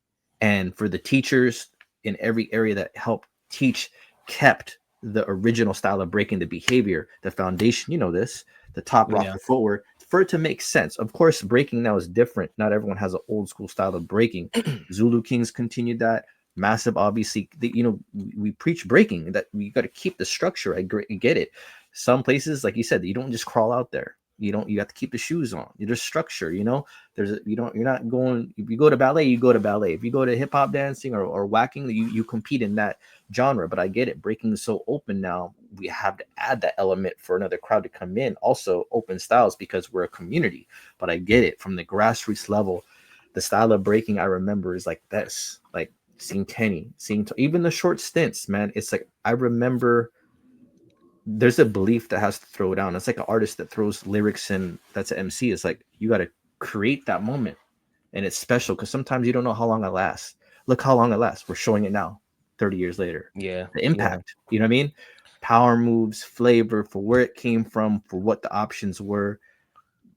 I'm truly amazed, man. That I'm even Yeah, still in it's contact with definitely you. come a long way. It's That you definitely you come a know, long way, man. and it's Yeah. like what else do you got to say about that? Going into the, if you want to already tap into it right now, we're about an hour and 30, Yeah. hour 27, going into what you remember in 97, 98, 99, 2000, because that was a huge pivotal point for me. Because we, when it seemed like Boss and Chaos, stream did simmer down, like you said, life is life in Yeah. couple members. This continues, that one battle you just saw with Kenny a little while ago, that was when Mad Flava was created, because we were hungry and Duggan, Lazy were in Boss Crew, and we didn't think a big deal back then. We're like, okay, well, you went to Boss Crew from Chaos, so why can't we join up? That's the thought of a super crew was like not really heard of. Like, can we do that? Is someone gonna get jumped for this? Is someone gonna get embarrassed because of this? Because you left what crew you were committed to, you know? And then of course Chaos felt some kind of way about us kind of leaving, because eventually I went back to them, some of the old members, to join Battle Reflexes, the crew I'm in now in 2000, early 2000s. But it was from 96 when Doug and Lazy joined me, Regan and Bob, that was our, and James, that was left Hmm. over from Chaos. Hmm. We called ourselves Mad Flava from 96 to 99, I believe. And those my high school years, because you guys started it for us. I was like, damn, this feels pretty good to kind of be on top in high school in a way. Massive was still massive. They weren't massive monkeys yet, but to feel like that super crew feeling. And then, JD came at the end, which is now Twix at the like early 99. There was just so much that happened in those first couple of years, man. And it's amazing to be a part of it. It's still amazing to still be Yeah. involved in it. And damn, yeah, it's definitely challenging for any athlete to do, any artist to do anything for a very long time. You have to tap into those different hacks, you say, or experiences to help you continue. And for people that take breaks, it's all good. They come back too. I've got injuries. Different people do. Things happen in life, and I still that time for me is just so special, man. Yeah. Because imagine if it never happened. Yeah, and that's kind of how, You know what I mean? Like, it's look at this. This right here. it's through It's different special to me, goggles. man. It's definitely different goggles to me. It's like Mhm, I know you, like, it was a discovery phase on, like, for you, for everybody else that like mhm. followed after. But for me, honestly, if you like, I gotta say what, like, my feeling around that is like, just to have seen it develop from someone's bedroom and with the intentions of something totally different from whatever the culture, eventually like being like a big part of the culture, and even a bigger part of the culture today, with how everybody kind of just spurred off and splintered off to what massive is today. And I mean, you got a massive Monkey's Day, but to see it from where it all really began, of that resurgence. I mean, of course, I'm not part of like the OG stuff that went back then, but it's definitely died in Seattle. Mhm. But then, and there was it was a closeted movement at that point, or like people were just kind of doing it. I was like, oh, he's breakdancing, this, whatever. Oh, look at this. See? And I don't mean I'm not And glorifying it. I but just like to see like, but yo, that's what I'm the shit saying. was real talk. The Yeah, shit was real. that's what I'm saying. It's like, this was what we wanted to get out of, right? And from, I definitely I can take solace in, like, when I think about Celestino and Ray and where it is right now. It's like, we all, like, from that day, I'm not saying like, see, I know people were dancing in Seattle, um, breakdancing in Seattle. They probably were better at that point than us. And of course, like in Bremerton, they already had their thing. But to be able to reintroduce this element, this alternative, during that time of like when banging was at its height. I mean, kids were like getting smoked, man. And to be able to be like, you know what, we're like, myself and that core group that we had, and how we pushed it and how we strategically like just move forward with it. I'm so proud of it, just because it's like, my kids right now, it's so foreign to them on what we went through 30 years ago, like Crazy to say that, right? 31 years ago. They don't even understand it. They Mhm. don't even know what the drive was beyond this. It was like, and that's why I said I'm not passionate about the beat, like being a true b-boy, being the best after we've already accomplished it, because I already accomplished where I wanted to be. I was to be somewhere else other than the streets. And this is Awesome. exactly what it was. And That's what we're talking about, man. I Passion and love that love, man. that Mhm. you're still dancing, bro. I love that you're still dancing because of how that movement during that time touched you. I love that Massive is still dancing, and they've got their own spot, they've got their own collective, they've got their own day, they've got their own, Shout out to them. You know they what I went mean? like, Shout out to Fever. Shout out to anyone that's wanted to still be involved, whether you're doing it physically or not. I yeah, get it. People get injured. There's life-threatening injuries, or you just lose your passion to love. And I know sometimes it's hard to understand because you had all these expectations for yeah, someone that was so good at a certain point. But what can you do? Like for me, like I felt like I was kind of unexpected. I don't know. I didn't. I looked up to so many people back then. I was like, "Well, there's no really place for me, man. I don't really need to do this anymore. I could just, why don't I just be a normal person, go to nursing school, or be a dad and get married and just mhm, do that." I get it. A lot of people think that way because there's a timeline. You don't know that when you're 13, 12 years old or 14. You think just like the old school b-boys, right? In the 80s, they stopped when they were about 19, 20, yeah, 21. That was yeah, the things change. retirement age. Oh, it's different. We're like in Pacquiao Brady mode where you're extending time into your 30s and 40s or 50s.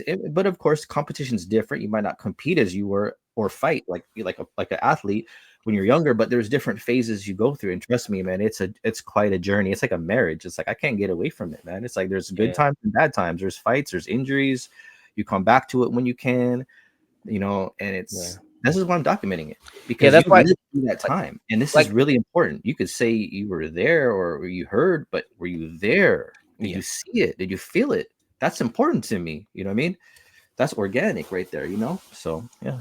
Yeah, it's dope watching all this stuff, man. Because again, it's like I see it from the goggles of like the very from day one, and Hmm. it is pretty dope that it's like people are still doing it. And like I've been, when you reach back out to me, I told you, I was like, hey man, it's been a couple years. A lot of things have changed in life. I've been so detached from the scene. I watched the BC ones.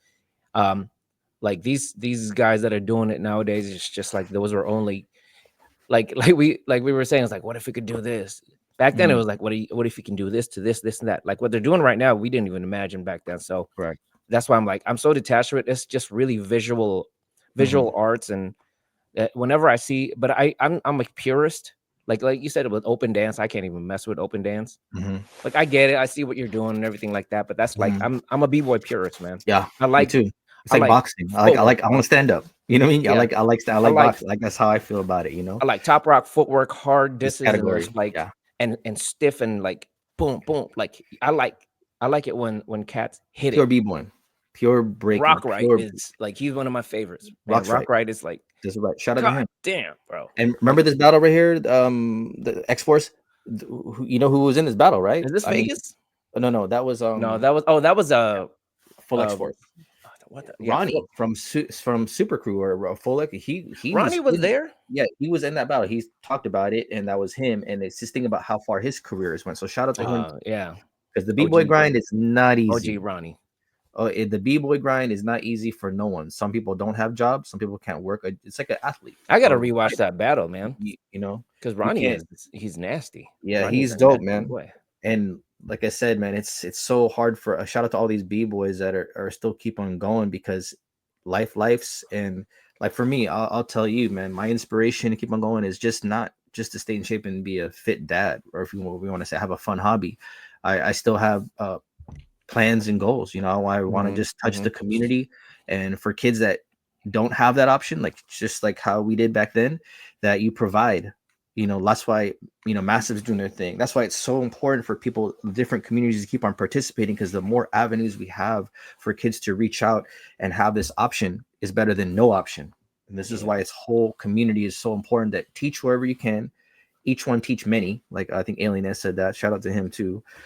Is that that's why it's so important because if anything ever happens to me or us or anyone, it's just kind of the way I think. At least this was documented. At least this was talked about. So this is not about followers or views for me. This is strictly documenting this time in history, which is so important to the Seattle Northwest b-boy hip hop scene. It's like you get someone like you get someone like me, and you talk about it because otherwise it's just something that's kind of like whispered and maybe highlighted a little yeah, bit. Yes, Massive does a great job of doing it and other people, but I don't think there's enough people talking about it, about that transitional period, how special Lazy was, how special, Khaos was, BattleZone was, and yeah, all the kids that attempted Oasis. All I get it. Not everyone could stay the course. It's tough because you get interested in different things, cars, girls, who knows what.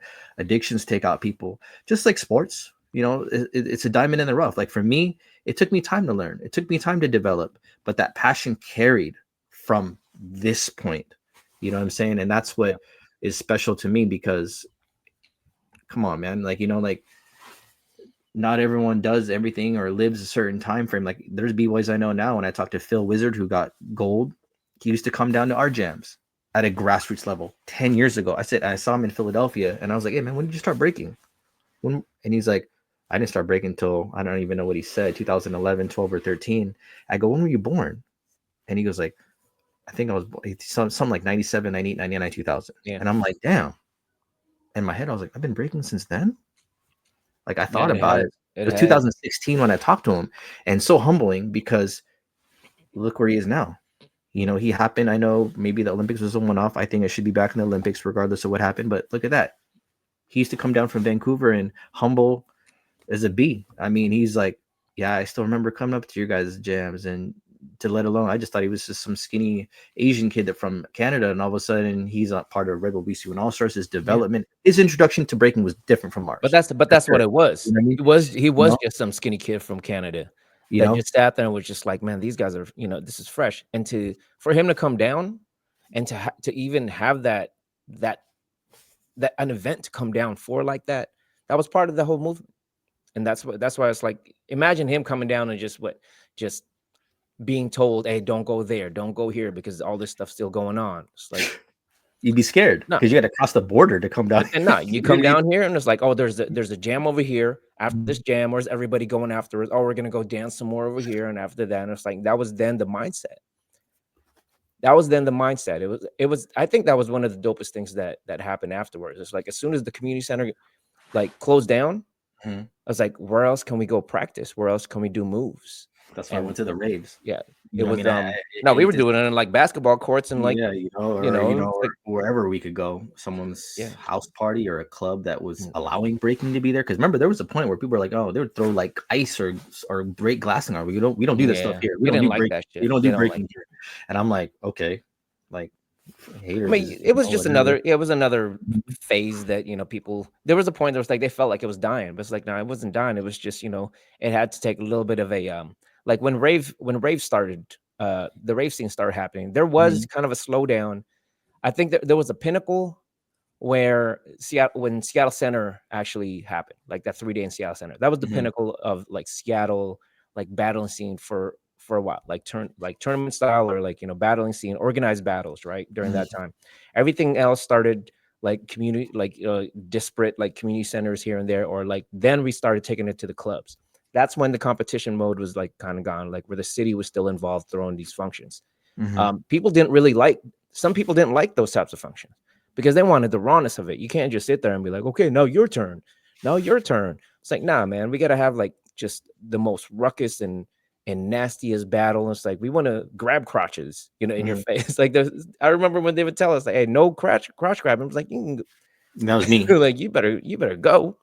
Yeah, and so that's what I'm saying. That's what I'm addicted to. Just like we compare it to sports, it's like I'm trying to outfade you in a Mhm. competition. Some people don't like it. People just want to break in private. I Right. get it. That's your No, but way it to, was it was more you like know. they were like, listen, we put you guys we have this venue for you. Mhm. They wanted to be in control because I get it. Like if Seattle Center is going to give you this space, you guys better behave. And I'm like, you got Safe. to Yeah. understand these people that are here that you're collecting together, they aren't very behaved people until they start dancing. This is their outlet. Yeah, it's For them troubleshoots, right? Yeah, for almost. them to be behaved, they got to get their angst and their like Mhm. their that feeling out. And Yeah. sometimes there's beef between the crews and you want to battle it out and everything like that. That's going to happen. And I Mhm. just didn't like that umbrella over it to where they were like, no, you got to do this and do that. I'm like, okay, fine. I think again, Seattle Center was like just that was where it was the pinnacle during Mhm. that point because everybody else started going to Cali. And Yeah. it started seeing like it started spreading. Became more of it became worldwide at that point. You wanted to see what else the world had to offer. And plus, again, the rave scene came along. I think that's when I fell off and I was like, you know what? There's no point in following this through because I got other things that I need to get done. Right. I And feel it. I was looking left and right and people just had different priorities in life. But that was also during the time when you started seeing the ones that are going to make it, Mhm. they started stepping up. That was when I Mhm. seen Bryson. I remember over at Club Vertigo, when he I like he was we call it his coming out party, and he knows Mhm. this if he ever sees this. Like we were out there on like a second stage in Vertigo Mhm. over at the waterfront. Vertigo. We Okay, I remember that. we were We used to call it vibing and Medusa. Was it called Medusa? Did it turn into I don't. I Medusa? think I forgot. I don't know. Medusa is I think it's a little bit up more in Okay. downtown. This one's right at the waterfront. Okay. Oh, Um, okay. Vertigo. Okay. I All think right. it was Vertigo. I'm pretty Mhm. sure it was, Some but kind of place. there was a main room and there was a secondary room. The Mhm. secondary room was like towards the front, and it was like playing some funky. I think it was just some funky music, right? It Yeah. wasn't like mainstream hip hop. Um, Fredo, a Circle of Fire was there, and there Mhm. was this small, super small stage, and Mhm. Bryson right here. Bryson was on one that night. Shout out to him, man, because he's putting a lot Bryson of was work in the on one that community. night. You know what I'm saying? He So, he hit that stage, and I've never seen him move like that. Me and Rod mhm, were like, who is this kid? And I grew up with Bryson. mhm, I saw Bryson when he was in 6th grade. yeah, And so as we all came up together, rode together, and like I grew up with this kid. But when he hit that stage, I was like, he basically peeled off these layers from whatever cocoon was holding him back, the structure of mhm, what I should be as a b-boy. And mhm, that night when he came out, he just was this dude out of the cocoon and created the Just Be who he was afterwards. He was just mhm. free flowing, freestyle kid, musicality. And I was just like, all right, he's gonna have to keep dancing. Fredo is gonna have to keep dancing. Me, I don't have any. And like, I really don't have a lot of space in this anymore. I'm gonna move on. Mhm. Rodericko still really had a lot of like love for it, and he was a dancer. Like he could keep moving. He needs to keep dancing. And a lot of the new bucks that came up, like Jeromeskee and JD and them guys, and Glenn just started coming through, and Domes and them started coming through. And I was just like, they're gonna have to keep dancing. But then all this other guys, I was like, don't worry about us. We're like, we really don't have a lot of we got to go to work in the morning or we got to go to school or all this other shit. It's like, Yeah. you guys got to keep dancing. So that's when we bowed out during the rave scene.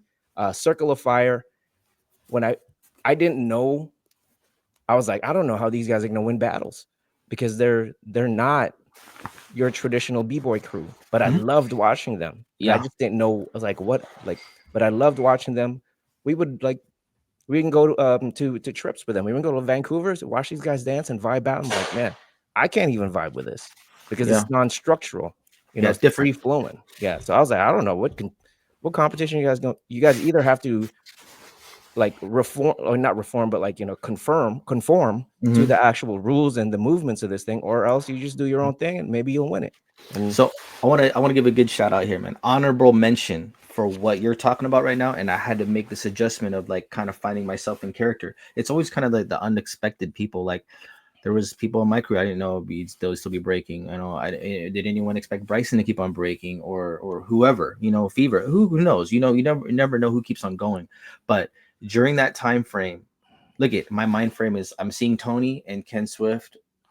That's the style of breaking I see as far as footwork. And I see a guy like Todd. You know who Todd is of man, Circle of that's Fire? something else for you to even say, like Tony and Todd. Ken Swift together. But Yeah, well, yeah, yeah, of course, I that's the know. style Yeah, of breaking. And so yeah, when I saw Todd in Circle of Fire, I'm like, man, how do I have to choose one or can I kind no, of do both? And in time, I was able to tap into how do you say this? Like, when you're trying to find your flow as a b-boy, it gets kind of weird, but you find a flow in that weirdness to be part of your structure so it makes sense when you present hmm, it. And different settings. I'm a different b-boy when it's a 2v2, 1v1, rave setting, dark, people are high, at the house, private in your garage, there's different settings. So I get it, man. I've had to make those adjustments and tapping into those different creative juices, yeah, if you say, and different styles. Like what did Bruce Lee say? There's the kind of a prime example. There's not just one style. He created a mixture of yeah, styles, right? Jeet Kune Do. I yeah, don't even know if people still do that, but it was the idea of mixing in these different styles, like MMA, like with different styles of fighting, whatever category you're good in, whether it's your jujitsu, whether if you want to compare that to footwork or your knockout punches, your stand-up game. That's how I relate it. That's how it's yeah, hyped to me. That's how helped me continue because I look at a foundation. Like boxing has a foundation. Like MMA, you guys are nice on the ground, but you guys still want to be good at standing up, right? You got to be good at those different categories, whether it's your power moves, whether it's your freezes, whether it's your footwork, whether it's your original foundation, whether it's your flexible stuff. So it's hmm, like now, see, it's grown where people could kind of yeah, tap into your different things you're good at.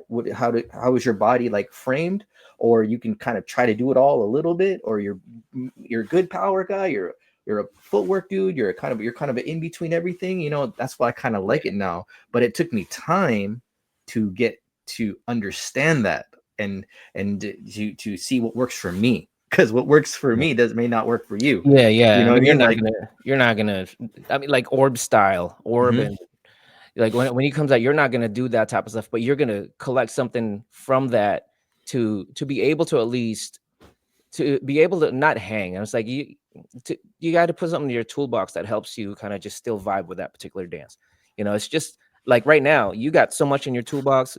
Um, there's some dancers out there though that are just like, I'm gonna just hit the floor and I have a few things in my toolbox, but I'm gonna just dance to the flow. And I don't, I don't know if that's a good thing or bad thing, but it's like, again, I'm a purist.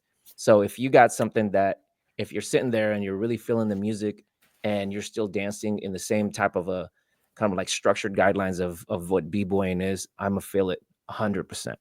That's why mhm, I've always loved. I haven't seen a lot of foot. I don't know if he's still dancing as hard as you are, but I've always liked watching Doug, because when he's out there and he's moving and he's doing the steps, you can see it's like, yeah, like the details in his stuff and even his steps, even his like his six steps and his like crossovers and everything like that.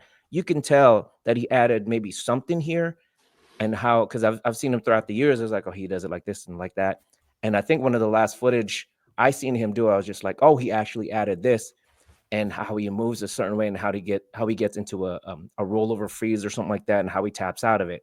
And that's, I like, to this day, I know he's still probably thinking like, maybe I could do this and that. And that's just constant progression of someone that, like, from day one, I knew he had that type of passion. I knew he was gonna be dancing for a long time. Same with Lazy. If Lazy was still able to dance right now, he would still be dancing because he had that pure love. He danced out of the game.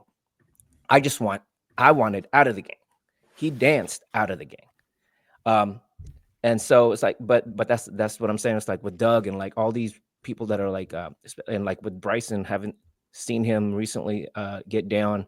I saw some footage of him get down. I was just like, that's still OG Bryson. That's but and that's still the same moves, but you can tell just he has a lot more like it's a lot more intentional in a lot of his movements.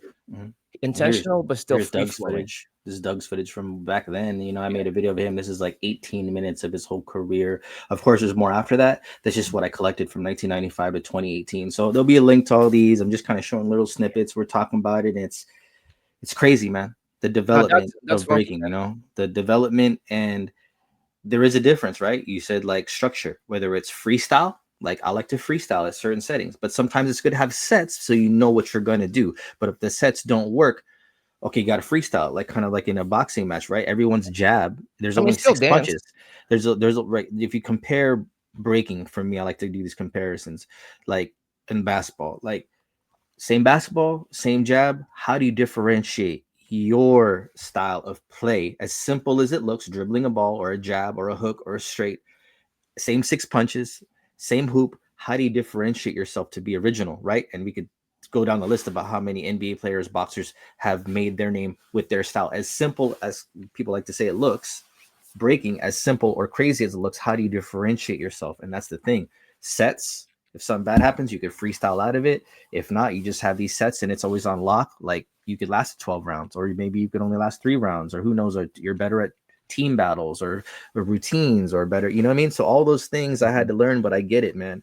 It's the pure breaking that I'm still in love with, man. It's like Yeah. I can't get away from it, no matter how bad things Yeah, go. Like I can they're, see it. I can you see it. know, Like we were talking the other day. It's like when you got back into the competition, and when I watched the footage, I was just like, "Yep, that's." I like. I didn't, to be honest, I didn't see a whole lot of you back in days. It was more Regan in the forefront, but I saw that's what I'm when saying. but I when was you kind came of like, out, no, I but was kind here, of, listen. yeah. When you came out, I saw someone that could easily like be with us. I saw your mindset. I saw your movement. I saw how you approached b-boying during that day, and I was like, he's got it. It's like he's gonna be he's got that's a dynamic duo, man. That's brother's got crazy flavor and like uh, you have like singularity on your end and wanting to actually like do it on your own and build. Not like you guys didn't even really try to get with us, and I get it. It's just like, yeah, I'm gonna try to build something else, and we're gonna see you in the end. And Mhm. the way you came out, I remember just watching you come out. It was like, oh shit, this guy can be he can be with boss easy. But I like the fact that people was like, we're gonna try it on our own rather than trying to like do the shortcuts. And you Yeah. guys were again like there. I think when we were all like, damn, these guys are they're gonna be so much trouble in the next break hour was when you guys came out in Seattle Center. And I was like, God damn, these guys are good. Like when when I knew Kenny was already a problem. Kenny was going to be like he's your guys' Windell, and maybe, I mean, arguably probably a lot more polished because Windell was super raw. Mhm. But when I seen your guys's when we seen Chaos's build structure as a crew, I was like, okay, they got that, they got this, they got another kid that can go nutty. They got Bob, who's like just who's got a bag. And it's like we got Christian. That's you could tell that he's a purist and he really likes to. It was like if we are gonna sit there and just really go at each other like at a real like street battle or like even like a club battle, I know you would have went hard at us regardless of what the move is because you had that fire, and we saw that you guys were coming at us. You guys didn't even care like BattleZone likes they had a different type of mentality. I know there's a few cats from BattleZone that really had that fire. Some of them fell off and but then the kids that were like Chaos was the next one. We were like, damn, Chaos is Khaos is probably the second next to us that's going to be hype. And it was hard for me to say that because I wanted ABC to be that, but Khaos was like, no, these guys are the real problem right now. And that's when we started really paying attention after that first break war, or no, not that first, not the first Yas Center, the 3 day when you guys came out. I was like, ooh, they're positioned properly here. But then that's when I think when you said it was like there was this formations of all these. That was when people started falling off in like formations of other crews. I would have loved to see what Khaos would have been a year later after that thing. If you guys all would have stayed together, I think you guys would have been so sick. That's what I mean. Like my expectations, like I saw Kenny, like he got like almost every single foundational move the first year, He and that was wasn't so me. I nasty, had to bro. take time learning certain things. You know what I mean? And see, that's what I mean. You just never know who's gonna stay. And I like, I felt I I wish I hated would have it. seen Tony blossom, Kenny, different people, but not Yeah, everyone. It's just hard to tell who's gonna stick. You know, this is and you Dougie. don't know. See, look at Yeah. this boy, man. Yeah. So this is 99. And this was kind of at the end of our Mad Flavor years before JD got in the crew. This was Vancouver. So we've won this. And Massive actually joined us on stage. They were just massive crews like Jerome and Juice and I forget what Lazy was there. That was like Lil, yeah. April 99, right? So see, things were transitioning already. And I was like, I didn't know I'd be in the same crew as Doug. I thought he was just gonna be always in that crew. Or, we didn't, just like you said, there was a time where me and Regan were like, why don't we join Boss Crew? Maybe that's the next step. But we were already in Chaos. It would be like, oh, I don't know, No, we should. we never But then, totally. There was yeah, that point to so hmm there was a point to where it's like everybody was just hit. It was like, can I join? Can I join? Because we were hmm battling kids and it wasn't battling kids. It was just like hmm we'd have to keep going out after we would make them do stupid stuff, man. It was a point where it was just a game at that point, right? hmm And like there's some cats that like would come and they were good. And we'd be like, nah, man, you got to start your own crew because yeah, that's what we want to happened. see you opposite us, not with us, because we're already us, man. You got Hmm nothing to gain anymore, bro. Yeah, It's like, what are you gonna do? Come here and just be part of it's like part of a dream team, or would you rather build up a crew? It's like you would be good, and it would be. I think there was this guy. I forget the scenario. I was like, you would be. Don't even talk to me about getting in, because this other guy's looking to get in. Once you guys get together, and you guys hmm can force something, like you guys would be sick. and see, that's what happened when Lazy and Doug.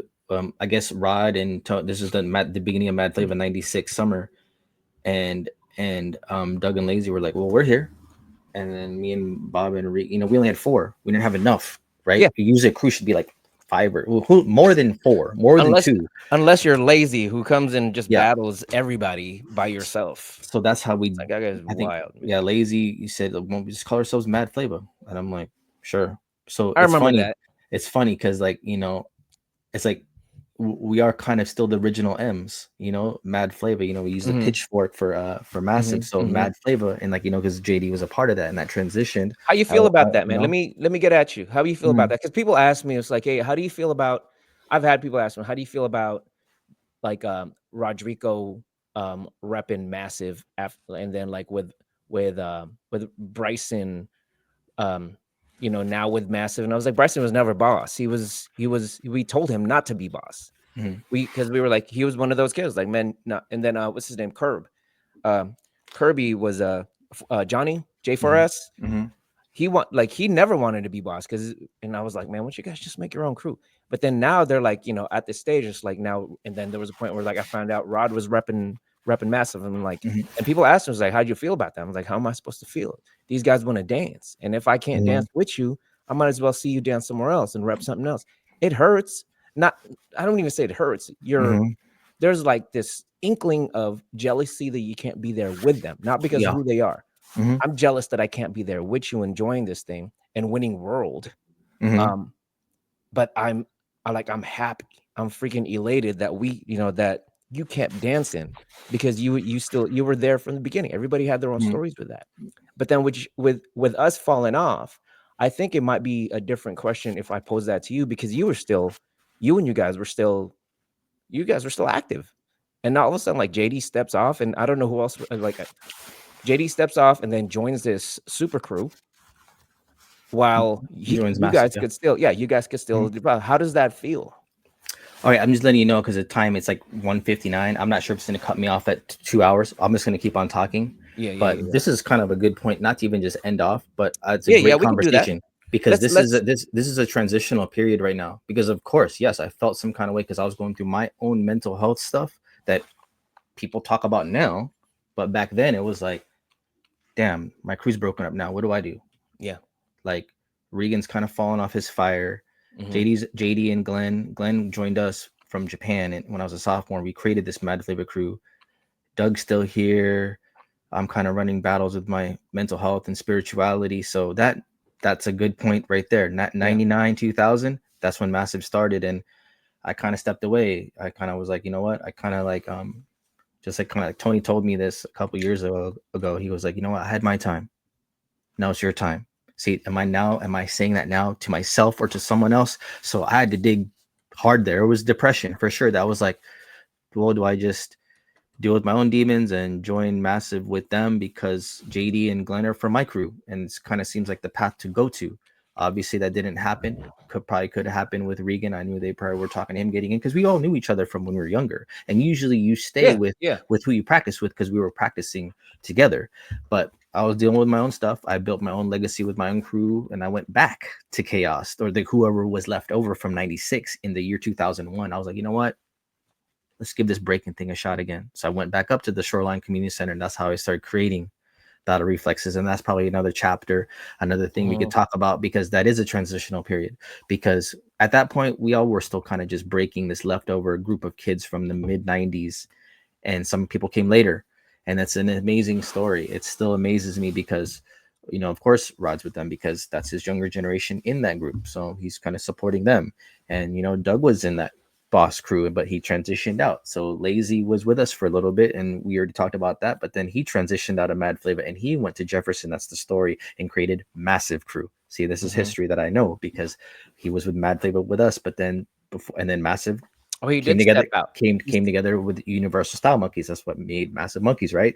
So there is a history there, and I still highlight him.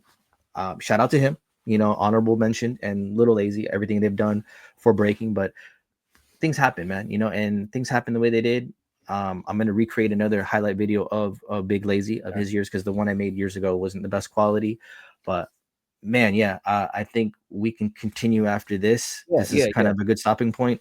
Awesome yeah. conversation, man. I know life has been life, and I know things have been happening with you and me and time, and this is good. I think I set up now. Hopefully, it doesn't cut me off. We're at 2 hours right now, but It's hopefully, I don't think it will. I think it'll keep you mhm. recording and everything, but then it's just a matter of the storage at the back end. So yeah. Yeah, Yeah. but yeah, man. I think once again, man, you know, shout out to you or anyone else that still cares about that time because like I said, it's not talked about enough. It gets mentioned. I get it. You guys are the pillar Yeah. and kind of like, you know, of the stepping stone to be able to excel Yeah. breaking. There always has to be a story to everything. And the only people that can best tell it that are willing to talk about it or feel Yeah. comfortable, you know, like you or anyone else, you know, this channel is definitely just to document, you know, like that time frame and to give light and shine and shout outs to whoever stood the test of time and whoever remembers it and values it. Yeah. That's just Absolutely, what it man. comes down to, man. So Absolutely. it's just inspiration, bro. And I know a lot of people sometimes want to hear about it, and it's always like some person you're talking to at a bar and you're kind of trying to picture what they're saying, but it's different when you hear it from the voices and you see footage. That helps, you know what I mean? So yep. But yeah, man, we'll connect again and we'll do another episode and talk about more breaking. You Yeah. know what I Yeah. mean? Talk It'll about jog more some more breaking. memories, and we'll fit. There's Hmm. still very much to talk about. If you have anyone that you wanted to bring up on, also, Hmm. um, we can definitely do that. We can do. I mean, next time we can probably like run it on mine if storage is an issue. Yeah, no problem. I was But thinking then about someone good like JD or somebody because he was somebody I was really associated with, even though we separated paths. yeah, It's just great because you know it's just like you know he went on to do his thing. You know we have our history together, and yeah, he knows about me. You know, and you know he respects me, and we respect each other's past. We've done a lot for the city, and I'm just in ideas. I mean, who know yeah, whoever yeah. we We'll can speak. pull from that time frame that's has time to talk. And I know it's been challenging and reaching out to anyone with everyone's life schedules and time and you know everything going on in everyone's life, but we'll try our best. We'll connect again, but Dang, man, I think we covered a lot. I really Yeah, we like did. what we talked about here, you know, and we could also experiment with other streaming platforms. Spaces is on X now, on Twitter. I mean, that's just audio though, but it depends. I just want to get creative, but I think visually and audio is just, It's that's what YouTube people are right now. doing. Yeah, This is it's all YouTube content. right now. This is Seattle Northwest b-boy history, and is I'm honored and a pleasure to be able to still talk to people that are even still living or around, bro. Because think about it, I 30 know. I years. know. June 95 is when I first saw my first organized battle, the yellow t-shirt, to now. That's why it was so important for me to say, you know what, man, tomorrow, I was like, let's just get it done. Try. It was choppy. There were some choppy points here, but I probably Yeah. edited it out. But I think we did a good job of trying to really get into that mindset and picture it as much as we can. And I feel like there's so much creativity and points we could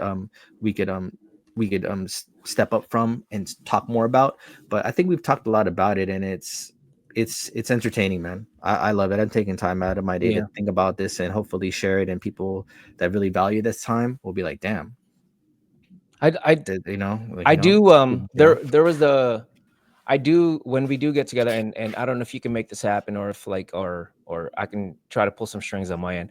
Sure. There like we were b boys, right? We were Yeah. like our crew, like once we started following the hip hop culture path, we were just straight up b-boys and just we wanted to dance. There were other crews Hmm. that were more like we're a crew of we can dance, but we're also graph writers, we're also DJs, MCs, like with Hmm. Kaz and them guys. Um, what was our crew? Man, it's been a minute. Who? Kaz, Kaz and Oh, Mad Crew, right? Mad Yeah, Crew. Victor. I saw them totally different just because they Hip hop were crew. about they were hip hop. Hmm. And I also wanted, and I know they were more on like the music side of things, that like the DJing and the graph and the MC, and the Kaz was a dope MC. And he also, when he was around, I started doing some nonprofit stuff back then. And he was very involved in like just, inner city stuff when it was more about social movement. It was about inner city youth, like what can we offer using, leveraging our culture, right? Hmm. And we would do like, it would he would I would see him in the scenes, and like there'd be just dope MCs, like freestyle MCs, like with A Sun and all them guys throwing shows back then.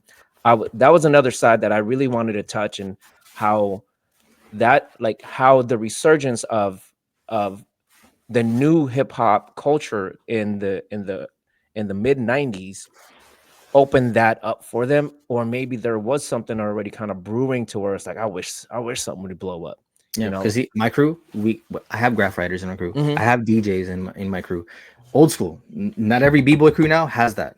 You know what I mean? No. They don't even probably, like, we even had a dedicated popper at one point. You know, every crew Yeah, had a yeah, yeah. popper. You Yeah. had a graph writer, a DJ, someone that would just transitioned MC, out from like b-boy to DJing, or an MC, or tried to, or graph writers. Like, see, that's when people talk about culture now, and I think we'll end the video soon. Is like, you know, when you hear current, hip hop culture, when they say, oh, it's for the culture. mhm. I'm like, hold up. It's like, no, what Are you culture are talking you about talking about? b-boy hip hop culture? Are you talking about just Yeah. like We just talk about booties rap. clapping and trap house and Nah, they jewelry? don't know, like, that's So why there's I like get two scared different straight. types when I hear that. When I hear that, I'm like, what No. are you I'm talking be about, like, dog? "Nah, Like you don't even know." I kind of know both, you know. So what do you? I'm talking Yeah, about the yeah. original I don't know. culture What of culture? hip hop, of the positive message that was supposed to be Yeah, pushed out, not all this ratchetness that's going on right now. But I get it, because yeah, we all like party music and gangster music and different types of, and like I said, it's different now.